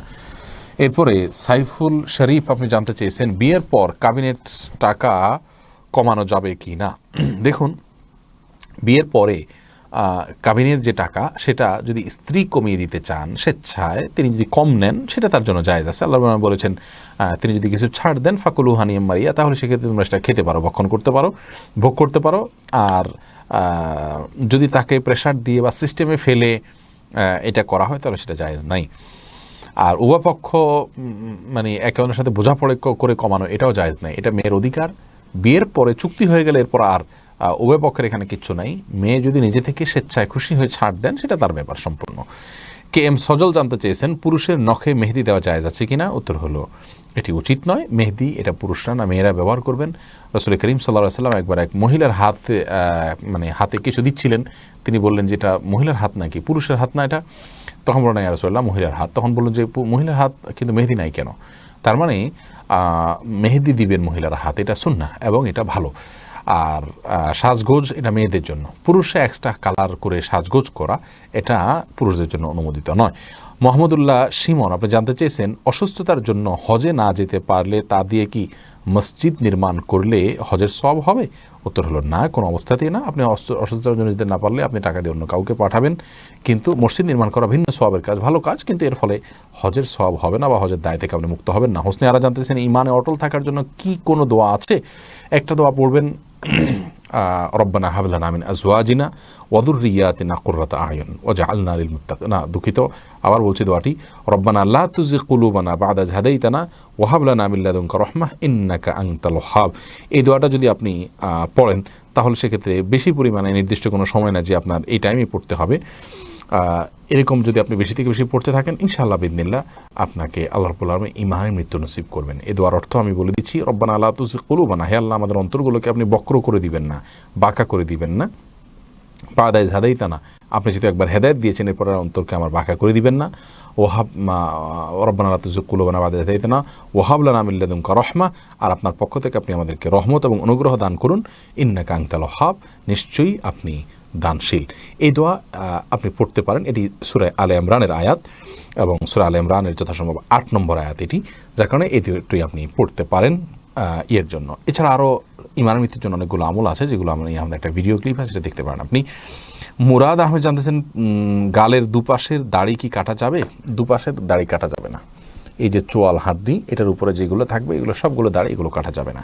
সুফিয়ান নাহার আপনি জানতে চেয়েছেন মৃত শিশুর মা গণ আসরের পরে কোনো খাবার খায় না, এ ব্যাপারে বলুন। মৃত শিশুর মায়েরা যদি আসরের পরে কোনো খাবার না খান, এটা খেলে ক্ষতি হবে বা এরকম কোনো বিশ্বাস আছে, এই সমস্ত বিশ্বাসের কারণে, তাহলে সেটি সম্পূর্ণরূপে পরিহার্য, এটা পরিত্যাগ করতে হবে। এই বিশ্বাস ভুল বিশ্বাস, বরং তিনি যে কোনো সময় খেতে পারেন, তার সন্তানের মৃত্যুর সাথে তার কোনো খাওয়ার সময়ের কোনো সম্পর্ক নেই। এরপরে রাবেয়া আখন্দ আপনি জানতে চেয়েছেন মাসিক অবস্থায় আজানের জবাব দেওয়া যাবে কি না। বোন রাবেয়া, মাসিক অবস্থায় আপনি আজানের জবাব দিতে পারবেন, কোনো অসুবিধা নেই। মাসিক অবস্থায় নির্দিষ্ট কিছু কাজ করা যাবে না, আর যে কোনো ইবাদত করা যাবে, আজানের জবাব দিতে নিষেধ কোথাও বলা হয়নি, যেখানে দিতে পারবেন, কোনো অসুবিধা নেই ইনশাআল্লাহ। আহমদুর রহমান রাফি জানতে চেয়েছেন ঈদে মিলাদুন্নবী উপলক্ষে কিছু জায়গায় মসজিদকে সাজানো হয়েছে, এটা কি জায়েজ আছে? মোটেও জায়েজ নেই। ঈদে মিলাদুন্নবীর উদযাপনই জায়েজ নেই। সাহাবায়ে কেরাম বা রাসূল আকরাম সাল্লাল্লাহু আলাইহি ওয়াসাল্লাম নিজে কেউ জন্মদিন উপলক্ষে কোনো উৎসব করেন, এটা খ্রিস্টানরা জন্মদিনকে উদযাপন করে থাকে, তাদের থেকে এসছে আমাদের মধ্যে, বিধায় এটা করা উচিত নয়। মসজিদকে বিশেষভাবে সাজানো এগুলো সবগুলো বিদআতে পরিগণিত হবে, কারণ এরকম কোনো নির্দেশ কোরআন হাদিস আমাদেরকে দেয়নি। এটিকে ইবাদত মনে করে, সবের কাজ মনে করে কিছু ভাইরা করছেন। জান্নাত জানতে চেয়েছেন অসুস্থতার জন্য কি ব্যাঙের গোস্ত খাওয়া জায়েজ আছে? ব্যাঙের গোস্ত খেলে অসুস্থতা সেরে যাবে এরকম অনেক কুসংস্কার আমাদের মধ্যে রয়েছে, এই সমস্ত কুসংস্কারকে আমলে নেওয়া জায়েজ নাই। তবে যদি বৈজ্ঞানিকভাবে এটি প্রমাণিত হয়, গবেষণার মাধ্যমে প্রমাণিত হয় যে হ্যাঁ ব্যাঙের গোশতের ভিতরে এমন কোনো উপাদান আছে যেটাতে আপনার চিকিৎসা আছে এবং হালাল অন্য কোনো উপাদানে আপনি চিকিৎসা খুঁজে পাচ্ছেন না, তাহলে সেক্ষেত্রে এটা দিয়ে আপনি চিকিৎসা গ্রহণ করতে পারবেন। এটা হলো বৈজ্ঞানিকভাবে প্রমাণিত হওয়া সাপেক্ষে, কিন্তু আমাদের গ্রামাঞ্চলে বিশেষ করে অনেকে এই কাজগুলো করেন, এগুলো কোনো প্রমাণ সাপেক্ষে না, সম্পূর্ণ কুসংস্কার থেকে, যার কারণে এগুলো জায়েজ নেই। এমডি রেজাউল করিম জানতে চেয়েছেন গোপন ইবাদত বউয়ের সাথে শেয়ার করা যাবে কি না। দেখুন, বউয়ের সাথে শেয়ার করার বিশেষ কোনো কারণ না থাকলে তার সঙ্গে শেয়ার করা উচিত না। শুধুমাত্র আপনার রবকে, আল্লাহ রাব্বুল আলামিনকে আপনি শেয়ার করবেন, স্ত্রীকেও শেয়ার করবেন না, তাকেও বলবেন না। হ্যাঁ, যদি আপনি কোনো কারণে আপনি স্ত্রীকে শেয়ার করার মাধ্যমে তাকে উদ্বুদ্ধ করতে চান অথবা বিশেষ কারণে বলতে হয়, সেটা ভিন্ন কথা, সেটা জায়েজ আছে ইনশাআল্লাহ বিইذনিল্লাহ। তবে কিছু ইবাদত আমাদের থাকা উচিত যেগুলো কেউ জানেন না, আমার স্ত্রীও জানেন না, আমার আল্লাহ রাব্বুল আলামিনের সাথে আমার বিশেষ সম্পর্ক শুধু আমি এবং আমার আল্লাহ জানেন, এরকম কিছু ইবাদত, কিছু নেকামল এরকম রাখা উচিত। আল্লাহ আমাকে আপনাকে সেই তৌফিক দান করুন। নাতাশা তাহানি মাসুমা এডি থেকে আপনি জানতে চেয়েছেন যারা কেক সেল করে, তারা যদি জন্মদিনের কেক সেল করে তাহলে সেলের টাকাটা কি হারাম উপার্জন হবে? না, এক্ষেত্রে হারাম উপার্জন হবে না, কারণ কেক তো এটা কমনভাবে মানুষ নিচ্ছে, জন্মদিনের কে নিচ্ছে না নিচ্ছে আপনি জানেন না। তবে যদি জন্মদিনের কেকগুলো আপনি না দিয়ে থাকতে পারেন সেটা আপনার জন্য ভালো এবং উত্তম, কিন্তু দিলে সেটা সরাসরি হারাম হয়ে যাবে, ব্যাপারটা সেরকম না। ইউসুফ মৃধা আপনি জানতে চেয়েছেন মৃত বাবার নামে হজ বা উমরা করা যাবে কিনা, করা গেলে মৃত বাবা হজ বা উমরা সওয়াব পাবে কিনা? অবশ্যই তিনি হজ উমরা সওয়াব পাবেন, তার পক্ষ থেকে হজ উমরা করা যাবে, করলে তিনি সওয়াব পাবেন, কোনো অসুবিধা নাই। আমরা লাইভের শুরুর দিকেই বলেছি, এক ব্যক্তি তার মায়ের পক্ষ থেকে হজ করার ব্যাপারে, উমরা করার ব্যাপারে নবী সাল্লাল্লাহু আলাইহি ওয়াসাল্লামের কাছে অনুমতি চেয়েছেন। তিনি জিজ্ঞেস করেছেন ইয়া রাসূলুল্লাহ আফা হজ্জু আনহা, আমার মা মারা গেছেন, তার পক্ষ থেকে হজ করবো কিনা? নবী সাল্লাল্লাহু আলাইহি ওয়াসাল্লাম নাম বলে তাকে উত্তর দিচ্ছেন হ্যাঁ তুমি করতে পারো, অতএব আমরা করতে পারেন, অসুবিধা নেই। এরপরে মোরশেদ খান এআডি থেকে আপনি জানতে চাইছেন আমরা প্রবাসী, আমরা দুপুরে 12টার সময় ছুটি পাই, এ সময় জোহর নামাজ আদায় করলে হবে কি না? দেখুন, আপনি যেই জায়গাতে আছেন সেখানে 12টার সময় জোহরের ওয়াক্ত হয় কি না এটা আগে দেখতে হবে। যদি ওয়াক্ত হয়ে যায় তাহলে সেক্ষেত্রে আপনি জোহর অবশ্যই পড়তে পারেন। যদি ওয়াক্ত না হয় তাহলে ওয়াক্ত হওয়ার আগে নামাজ পড়ে নামাজ হবে না। যদি আপনার নিয়মিত এরকম হয় যে এরপরে আর কোনো সুযোগ নেই নামাজ পড়ার, তাহলে সেই চাকরি আপনার জন্য করা জায়েজ নাই, যে চাকরির কারণে ফরজ নামাজ আপনি নিয়মিত টাইম মতো পড়তে না পারেন। আর যদি মাঝে মধ্যে এরকম হয়ে যায় তাহলে সেক্ষেত্রে যখন অবসর হবেন তখন পড়তে পারেন, কিন্তু আগে পড়তে পারেন না। নামাজ প্রয়োজনে কাজা করা যায় কিন্তু অগ্রিম পড়া যায় না। আল্লাহ রাব্বুল আলামিন কোরআনে বলেছেন, ইন্না সলাতা কানাত আলাল মুমিনিনা কিতাবাম মাওকুতা, নিশ্চয়ই সালাত মুমিনদের জন্য নির্দিষ্ট সময়ে পড়াটা অপরিহার্য করা হয়েছে, বিধায় সেই সময়ের ভিতরে করতে হবে। এরপরে ভাই জাকির, আপনি জানতে চেয়েছেন, আমার ফটোকপির দোকান আছে, কেউ যদি তাবিজ বা ওই জাতীয় কিছু ফটোকপি করে নেয় তাহলে কি আমার পাপ হবে? ভাই জাকির, হারাম কোনো কিছু যদি ফটোকপি করে আপনি পারলে সেটাকে অ্যাভয়েড করবেন, সেটা আপনার জন্য উচিত। কারণ আল্লাহ বলেছেন, ওয়ালা তাআওয়ানু আলাল ইসমি ওয়াল উদওয়ান, তোমরা অন্যায় এবং সীমালঙ্ঘনের কাজে একে অন্যের সহযোগিতা করো না। আর যদি সেটা আপনি করতে না পারেন বা সেটা স্কোপ আপনার জন্য না থাকে তাহলে আপনি সরাসরি মন থেকে তো আপনি তাকে সাহায্য করছেন না, তিনি তারটা করে নিলেন, এক ধরনের সহায়তা আপনার থেকে আপনার অনিচ্ছায় হয়ে গেল। যদি আপনি এটা না করলেও সে অন্য দোকান থেকে করতে পারবে, তাহলে সেক্ষেত্রে এটা আপনার জন্য সম্পূর্ণ হারাম হবে না, কিন্তু অবশ্যই খেলাফে আওলা এবং তাকওয়ার খেলাফ হবে, উত্তম হবে না এটা করাটা। এমডি হুযায়ফা জানতে চেয়েছেন, আমার বাবার 2 হাত 1 পা নেই, এখন তার অজু, নামাজের বিধান, অন্যান্য বিধান কি? দেখুন ভাই হুযায়ফা, আপনার বাবার 2 হাত 1 পা নেই, আল্লাহ রাব্বুল আলামিন তাকে এর জন্য সবরের উত্তম বিনিময় দান করুন, আমরা দোয়া করি। অজু নামাজের বিধান হলো যে যদি হাত অজুর অঙ্গই না থাকে তাহলে তিনি অন্য কোনোভাবে যে কোনোভাবে মুখ ধোবেন এবং মাথা কিছু দিয়ে মাসা করার চেষ্টা করবেন। আর পাও না থাকলে তার পাও ধোয়ার প্রশ্ন নেই। আর যদি হাতের কিছু অংশ না থাকে তাহলে বাকি অংশ ধোবেন, যেটুকু আছে সেটুকু ধোবেন। এবং তার যদি ধোয়ার মতো হাতের কোনো সুযোগ না থাকে তাহলে অন্য কোনো কিছু দিয়ে হলেও তিনি অজু যতটুকু সাধ্যে করলে ততটুকু করবেন, তাহলে ইনশাআল্লাহ তার অজু হয়ে যাবে। নামাজ তিনি হাত বাঁধার তো এমনিও ফরজ নয়, হাত বাঁধবেন না, কিন্তু তিনি স্বাভাবিকভাবে যতটুকু নামাজের যে মানে রক্ষণগুলো পালন করা সম্ভব সেগুলো তিনি আদায় করবেন, তাহলে ইনশাআল্লাহ তার দায়মুক্ত হয়ে যাবেন। ইসমাইল মেহশওয়ারি, আপনি জানতে চাইছেন জুমার নামাজের জন্য কয়বার আজান দিতে হবে? 2 বার আজানই সাহাবা একরাম থেকে চলে আসছে, উম্মাহ এটাকে গ্রহণ করেছে, উম্মার সব ওলামা একরাম কোনো যুগে কেউ ইনকার করেননি। সম্প্রতি কিছু ভাইরা এটা নিয়ে কথা তুলেছেন, সেই কথা গ্রহণযোগ্য নয়। সালমা খাতুন জানতে চাইছেন, হাতে কলমের কালি থাকলে কি অজু হবে? হয়ে যাবে। কলমের কালি এটা আমাদের শরীরের উপর আলাদা প্রলেপ তৈরি করে না যে যার ফলে অজু হবে না। তবে এরকম বিশেষ কোনো কলম যদি থাকে যে কলম আলাদা আস্তর তৈরি হয়, খোঁচালে উঠা যায়, চামড়ার উপর আলাদা বসে যায়, তাহলে সেক্ষেত্রে সেটা অবশ্যই দূর করতে হবে। আসানুল হক মিলন জানতে চেয়েছেন, নামাজের মধ্যে সূরা মনে মনে পড়া যাবে কি না, নাকি ঠোঁট নাড়িয়ে পড়তে হবে, বা নিজের সূরা কেরাতের সময় নিজে শুনতে হবে কি? একাকী নামাজের কথা বলছি। দেখুন, নিজের সূরা নিজে এতটুকু আওয়াজে পড়বেন যে ঠোঁট নড়ে, তাহলেই হবে। নিজে শুনতে পারলে ভালো, এটুকু যথেষ্ট। কিন্তু ঠোঁট যদি না নড়ে, হালকা আওয়াজ তো হবেই, যেটা নিজের কানে একটু হলেও আওয়াজ আসবে, এটুকু যদি না হয় তাহলে সেক্ষেত্রে নামাজ আদায় হবে না। জান্নাতুন নাইম রুমি জানতে চাইছেন, খালুজির সামনে কতটুকু পর্দা করব? হাত পা ঢেকে মুখ খোলা রাখলে কি পর্দা হবে না? খালুজির সামনে অন্য সাধারণ মানুষের মতো পর্দা করবেন আপনি।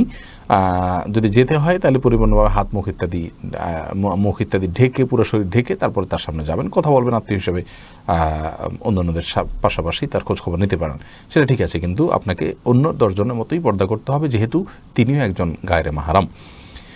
শাহনুর মোহাম্মদ আল আমিন জানতে চেয়েছেন, স্ত্রী কর্তৃক তালাক দেওয়া হলে স্বামী কি মহারণা শোধ করতে হবে? স্ত্রী যদি তালাক তাফউইজ গ্রহণ করে না তাহলে সেটি ভিন্ন বিষয়।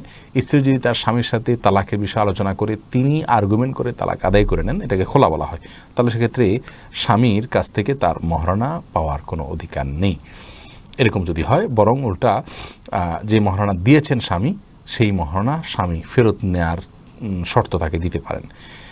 এসটি নাজমুল জানতে চেয়েছেন, আমার নানার বয়স প্রায় 95, তার স্মৃতিশক্তি অনেকটাই লোপ পেয়েছে, এখন তার নামাজের হুকুম কি? যদি স্মৃতিশক্তি একদম লোপ পেয়ে যায় তাহলে তার জন্য নামাজের বিধান নাই, মাফ। অর্থাৎ তিনি 2 রাকাত বা 4 রাকাত নামাজ পড়ার মতো মানসিক শক্তি নাই, তিনি কি পড়ছেন কি না পড়ছেন, কি বলছেন কি না বলছেন, কখন কি বলা উচিত, রাকাতের প্রথম কি করা উচিত, শেষে কি, এগুলো যদি ধারাবাহিকতা তিনি মনে রাখতে না পারেন, এতটা সেন্স যদি তার নষ্ট হয়ে যায়, তাহলে কিন্তু তার জন্য ইসলাম শরীয়তের দৃষ্টিকোণ থেকে আর নামাজ পড়া আবশ্যক নয়। সাউদা বিনতে ফাতমি আপনি জানতে চেয়েছেন বিবাহ বার্ষিকী সেলিব্রেট করা যাবে কিনা, করলে গুনাহ হবে কিনা। এটা যেহেতু বিশেষ কোনো ধর্মের মানুষদের থেকে আসছে তা নয়, বরং সারা পৃথিবীতে ট্রেন্ড হিসাবে চলছে। এটাকে যদি কেউ ঘরোয়াভাবে নিজস্বভাবে জাস্ট একজন একজনকে উইশ করলো বা স্মরণ করলো, একটু ভালো লাগা কাজ করলো, তাদের এটুকুর মধ্যে সীমাবদ্ধ থাকে, কোনো অসুবিধা নেই। কিন্তু এখান থেকে অনেক অনাচার, অনেক পর্দাহীনতা এবং অনেক বাজে দিক এর সৃষ্টি হয়ে যায়। এই জন্য এগুলো যতটা অ্যাভয়েড করা যায় ততটা ভালো। RDS AID থেকে জানতে চেয়েছেন মা যদি জাকাত না দেয় সন্তান কি করবে? মায়ের নিজের সম্পদের জাকাত যদি না দেন, সন্তান মাকে বোঝাবেন, আল্লাহর ভয় দেখাবেন, যাদেরকে দিয়ে বোঝানো যায় তাদেরকে দিয়ে বোঝাবেন, চেষ্টা করবেন মা যেন জাকাত দেন। যদি কোনো কারণে মা না দেন, সেক্ষেত্রে সন্তান তার দায়িত্ব পালন করে থাকলে তার আর কোনো দায়িত্ব থাকলো না। সাব্বির শুভ আপনি জানতে চেয়েছেন চুল কাটার সুন্নাহ কি? দেখুন, চুল কাটা সুন্নাহ হলো চুল হয় লম্বা করবে কান পর্যন্ত, কাঁধ পর্যন্ত, মাঝ পর্যন্ত, তিনটার কোনো একটা, অথবা পুরো মাথাকে সমান করে ছোট করবে। এর চেয়ে কম করলে পুরো মাথাকে সমান করে ছোট করবে। কাজা হাদিসের ভাষ্যে কোনো জায়গায় চুল থাকবে, অন্য জায়গায় চাঁচা থাকবে, এরকম এক এক জায়গায় এক এক রকমের চুল কাটা, এটা হাদিসে নিষেধ আছে। এরপরে আল আমিন আপনি জানতে চেয়েছেন স্কুল কলেজ বিশ্ববিদ্যালয়ের শিক্ষকতার পেশা কি হালাল, এবং এটা যদি সহশিক্ষা প্রতিষ্ঠানে হয়? খুব জটিল প্রশ্ন ভাই আল আমিন। সহশিক্ষায় ছেলে মেয়েদেরকে একসাথে পড়াতে হয়, নিজের নজরকে হেফাজত করে যত সম্ভব আত্মনিয়ন্ত্রণ করে যদি করতে পারেন জায়েজ হবে ইনশাআল্লাহ বিদিনিল্লাহ। আর যদি ইচ্ছাতে বিকল্প কিছু থাকে যেখানে শুবহাত থেকে, সংশয় থেকে আপনি উঠে যেতে পারেন ঊর্ধ্বে, তাহলে সেটা আপনার জন্য উত্তম। রিয়াদ মাহমুদ জানতে চেয়েছেন চুল বিক্রি করে সেটা সৎ কাজে দান করা যাবে কি না? ভাই রিয়াদ মাহমুদ, চুল বিক্রি করে সৎ কাজে দান করলে জায়েজ হবে না, কারণ আপনার শরীরের কোনো অংশ বিক্রি করা জায়েজ নাই। আপনার শরীরের অংশগুলো বিক্রি করার জন্য আল্লাহর পর আপনাকে অনুমোদন দেননি, যার কারণে এটি আপনি এটার মালিক আপনি না যে আপনি বিক্রি করে দিবেন। তবে হ্যাঁ, কাউকে দান করে দিতে পারেন, জিনিসটাই গোটা দান করে দিতে পারেন, কিন্তু বিক্রি করতে পারেন না। জাস্ট গো AID থেকে আপনি জানতে চেয়েছেন ডিলারশিপ ব্যবসা কি হালাল? ডিলারশিপ ব্যবসা কি হালাল? ডিলারশিপ ব্যবসা হারাম হওয়ার কোনো কারণ নাই। কোনো কোম্পানির ডিলারশিপ আপনি নিতেই পারেন, কোনো অসুবিধা নেই। আপনি যে পণ্যের ডিলারশিপ নিচ্ছেন সেই পণ্যটি হালাল না হারাম, এটা হলো ব্যাপার, অন্য বিষয় এখানে নেই। এরপরে MH মেহেদি হাসান জানতেছেন দাড়ি রাখার সুন্নতি নিয়ম বললে উপকৃত হতাম, দাড়ি ছোট নির্দিষ্ট শেপে রাখা যাবে কিনা? দেখুন, আফুল্লোহা আর খুল্লোহা বিভিন্ন হাদিস দ্বারা বোঝা যায় যে দাড়িকে তোমরা ছেড়ে দাও, যার কারণে দাড়িকে ছেড়ে দিতে হবে, দাড়ি যতটুকু লম্বা হয় তার জন্য। তবে এক মুষ্টির পরে, চতুর্দিক থেকে এক মুষ্টির পরে অতিরিক্ত অংশ দাড়ি, এটা সাহাবায়ে কেরামদের মধ্যে থেকে অনেক ওলামায়ে কেরাম যারা আছেন তারা কেটেছেন। আব্দুল্লাহ ইবনে ওমর রাদিয়াল্লাহু তাআলা আনহু থেকে বুখারীর বর্ণনায় পাওয়া যায়, তিনি কেটেছেন। আবু হুরায়রা রাদিয়াল্লাহু তাআলা থেকে আরও অনেক সাহাবী থেকে পাওয়া যায়, যা দ্বারা বোঝা যায় যে এক মুষ্টির পরে অতিরিক্ত অংশ কাটা যেতে পারে। তবে সাধারণ অবস্থায় দাড়িকে লম্বা করবে। বিশেষ করে এটা যদি বিরক্তির কারণ হয়, বোতাম লাগাইতে অসুবিধা হয়, অনেক বেশি লম্বা হয়ে গেছে, আপনার পেশাবের ছিটা পড়ে, এই জাতীয় অনেক আরও অসুবিধা যদি তৈরি হয়, তাহলে সেক্ষেত্রে আপনার এক মুষ্টির পরে অতিরিক্ত অংশ কাটতে পারেন, কিন্তু স্বাভাবিক অবস্থায় ছেড়ে দেওয়াটাই হলো উচিত এবং নির্দেশ। এরপরে মাহফুজ মুন্না জানতেছেন অনলাইনে ভিডিওর মাধ্যমে বিয়ে করা যাবে কিনা? যাবে, তবে এক্ষেত্রে সঠিক পদ্ধতি হলো তাওকিল বা উকিল বানানো।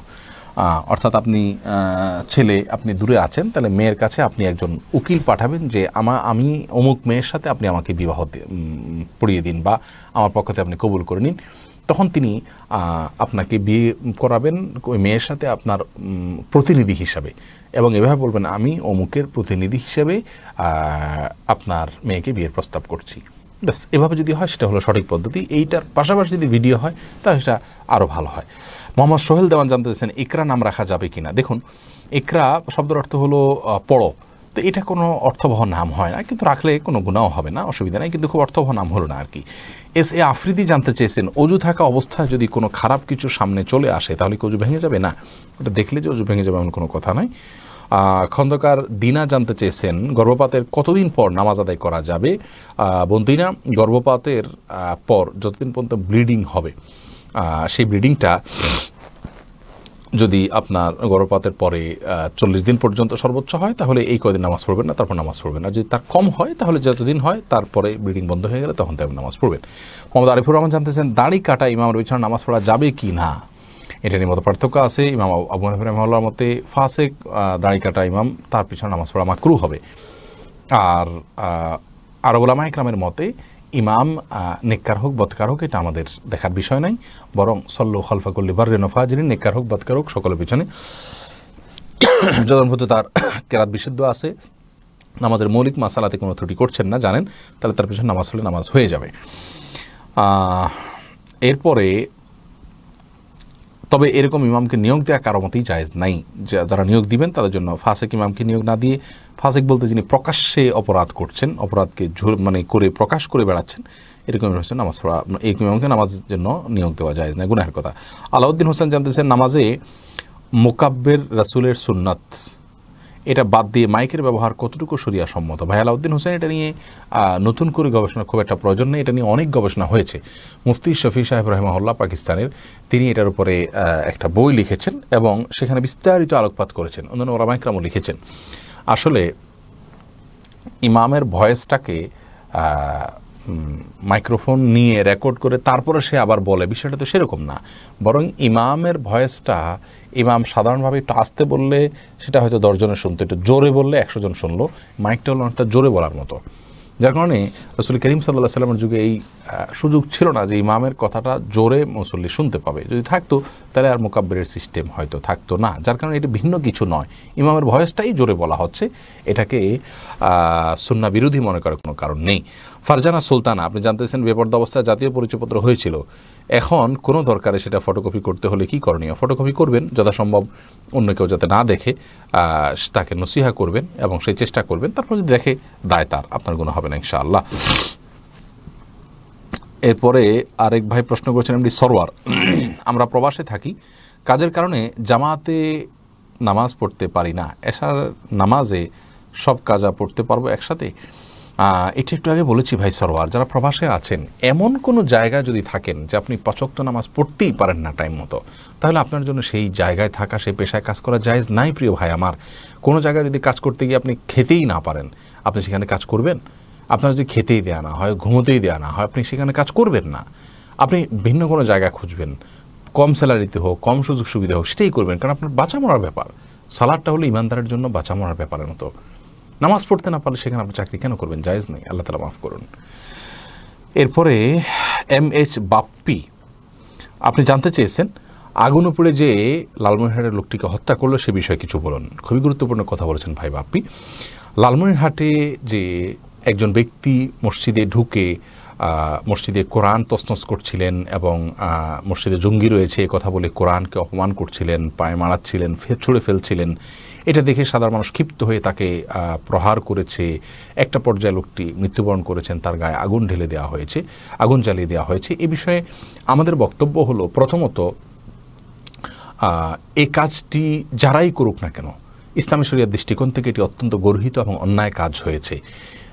সবসময় একজন মুসলিমকে খেয়াল রাখতে হবে যে আইন নিজের হাতে তুলে নেওয়ার শিক্ষা ইসলাম আমাদেরকে দেয় না। সবাই যদি যার যার হাতে আইন তুলে নেয়, তাহলে আজকের বাস্তবতায় বিশেষ করে আমরা দেখতে পাই যে যে কেউ নিজের মতের বিরুদ্ধে হলেই তাকে আইনের হাত নিজের হাতে আইন তুলে নিয়ে যা খুশি তা করবেন, এবং এখান থেকে যে কত প্রকার অনাচারের জন্ম হবে সেটা বলাই বাহুল্য।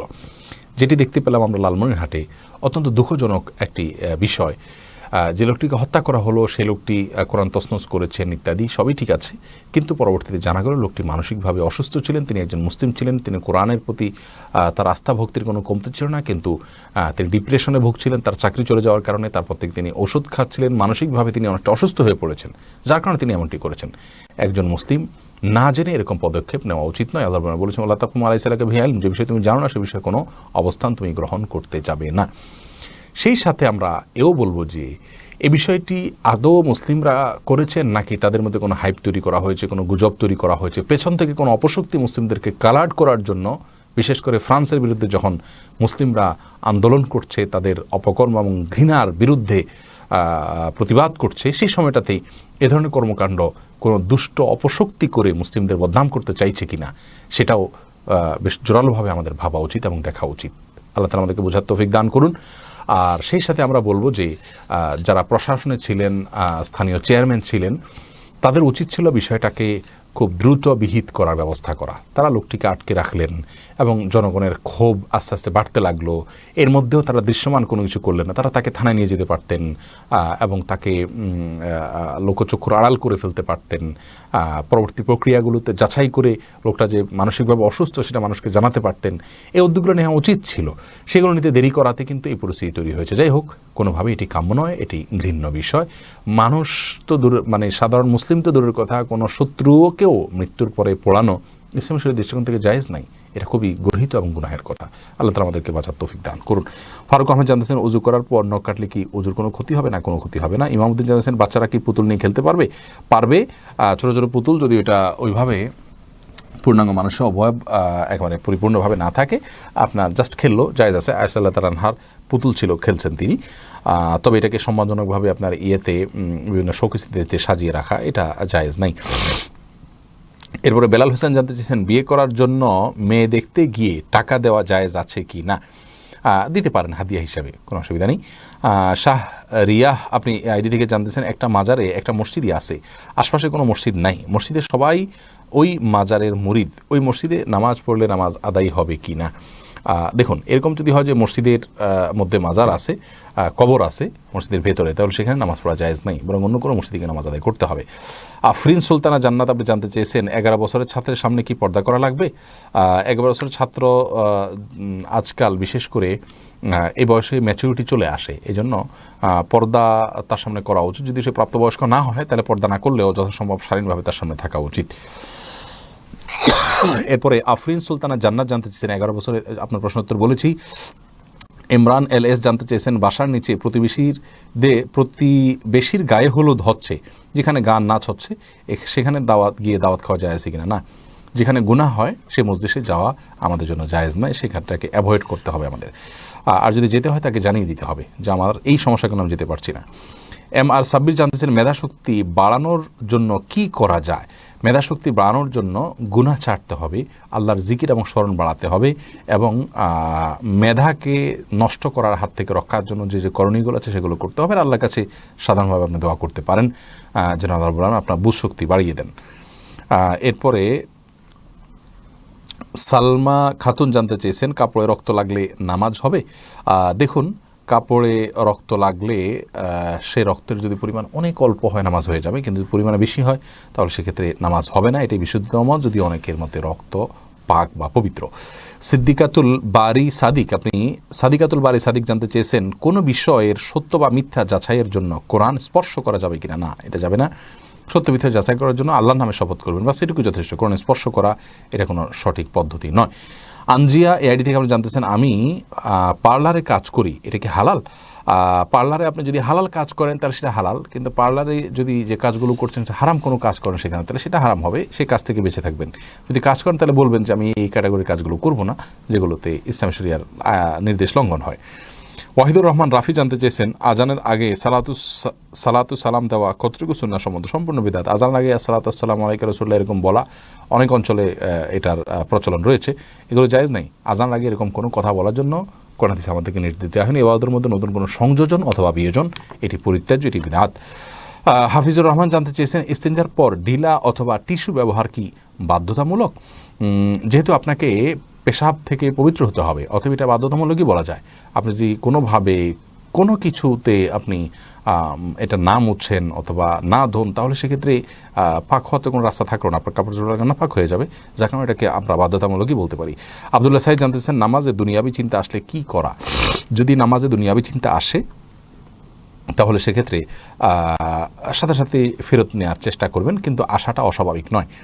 কিন্তু আসার পর সেটাকে কন্টিনিউ করা বা ফিরে নিয়ে না আসা, এটা হলো অন্যায় কাজ, ভুল কথা।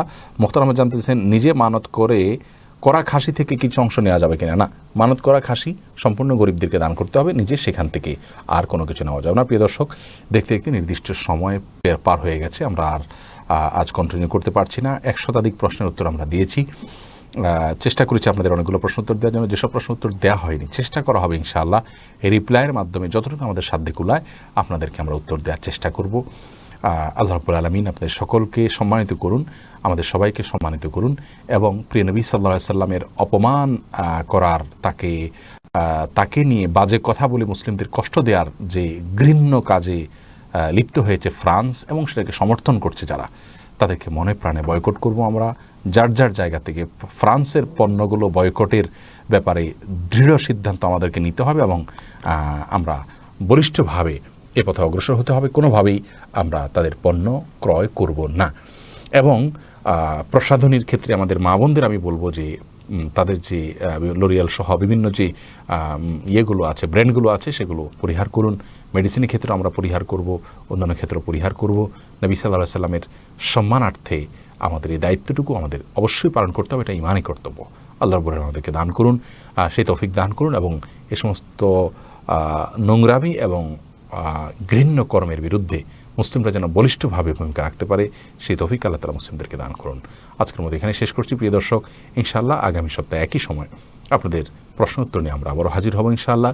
সেই সাথে আমাদের সিরাতুন নবী সাল্লাল্লাহু আলাইহি সাল্লামের পাঠ এবং প্রতিযোগিতার যে ক্যাম্পেইন আমরা চালাচ্ছি, সেখানে আপনারা সবাই অংশগ্রহণ করবেন, আর্থিক অনুদান দিবেন। অনেক বড় প্রজেক্ট, অনেক প্রয়োজন, বিশেষ করে সাদকায়ে জারিয়া, এখানে বই দেওয়া হবে মানুষকে। আর সে সাথে যারা অংশগ্রহণ করছেন না, বিশেষ করে শিশুদের অংশগ্রহণের পরিমাণ কম, যেটা আমাদের সবচেয়ে বড় টার্গেট। আপনাদের শিশুদেরকে অনলাইনে এখানে রেজিস্ট্রেশন করাই দেন এবং তারা যেন এটাতে অংশগ্রহণ করার মাধ্যমে নবী সাল্লাল্লাহু আলাইহি ওয়াসাল্লামের সাথে পরিচয় আসার চেষ্টা করবেন। আল্লাহ তাআলা আপনাদের সকলকে তৌফিক দান করুন। আসসালামু আলাইকুম ওয়া রাহমাতুল্লাহি ওয়া বারাকাতুহু।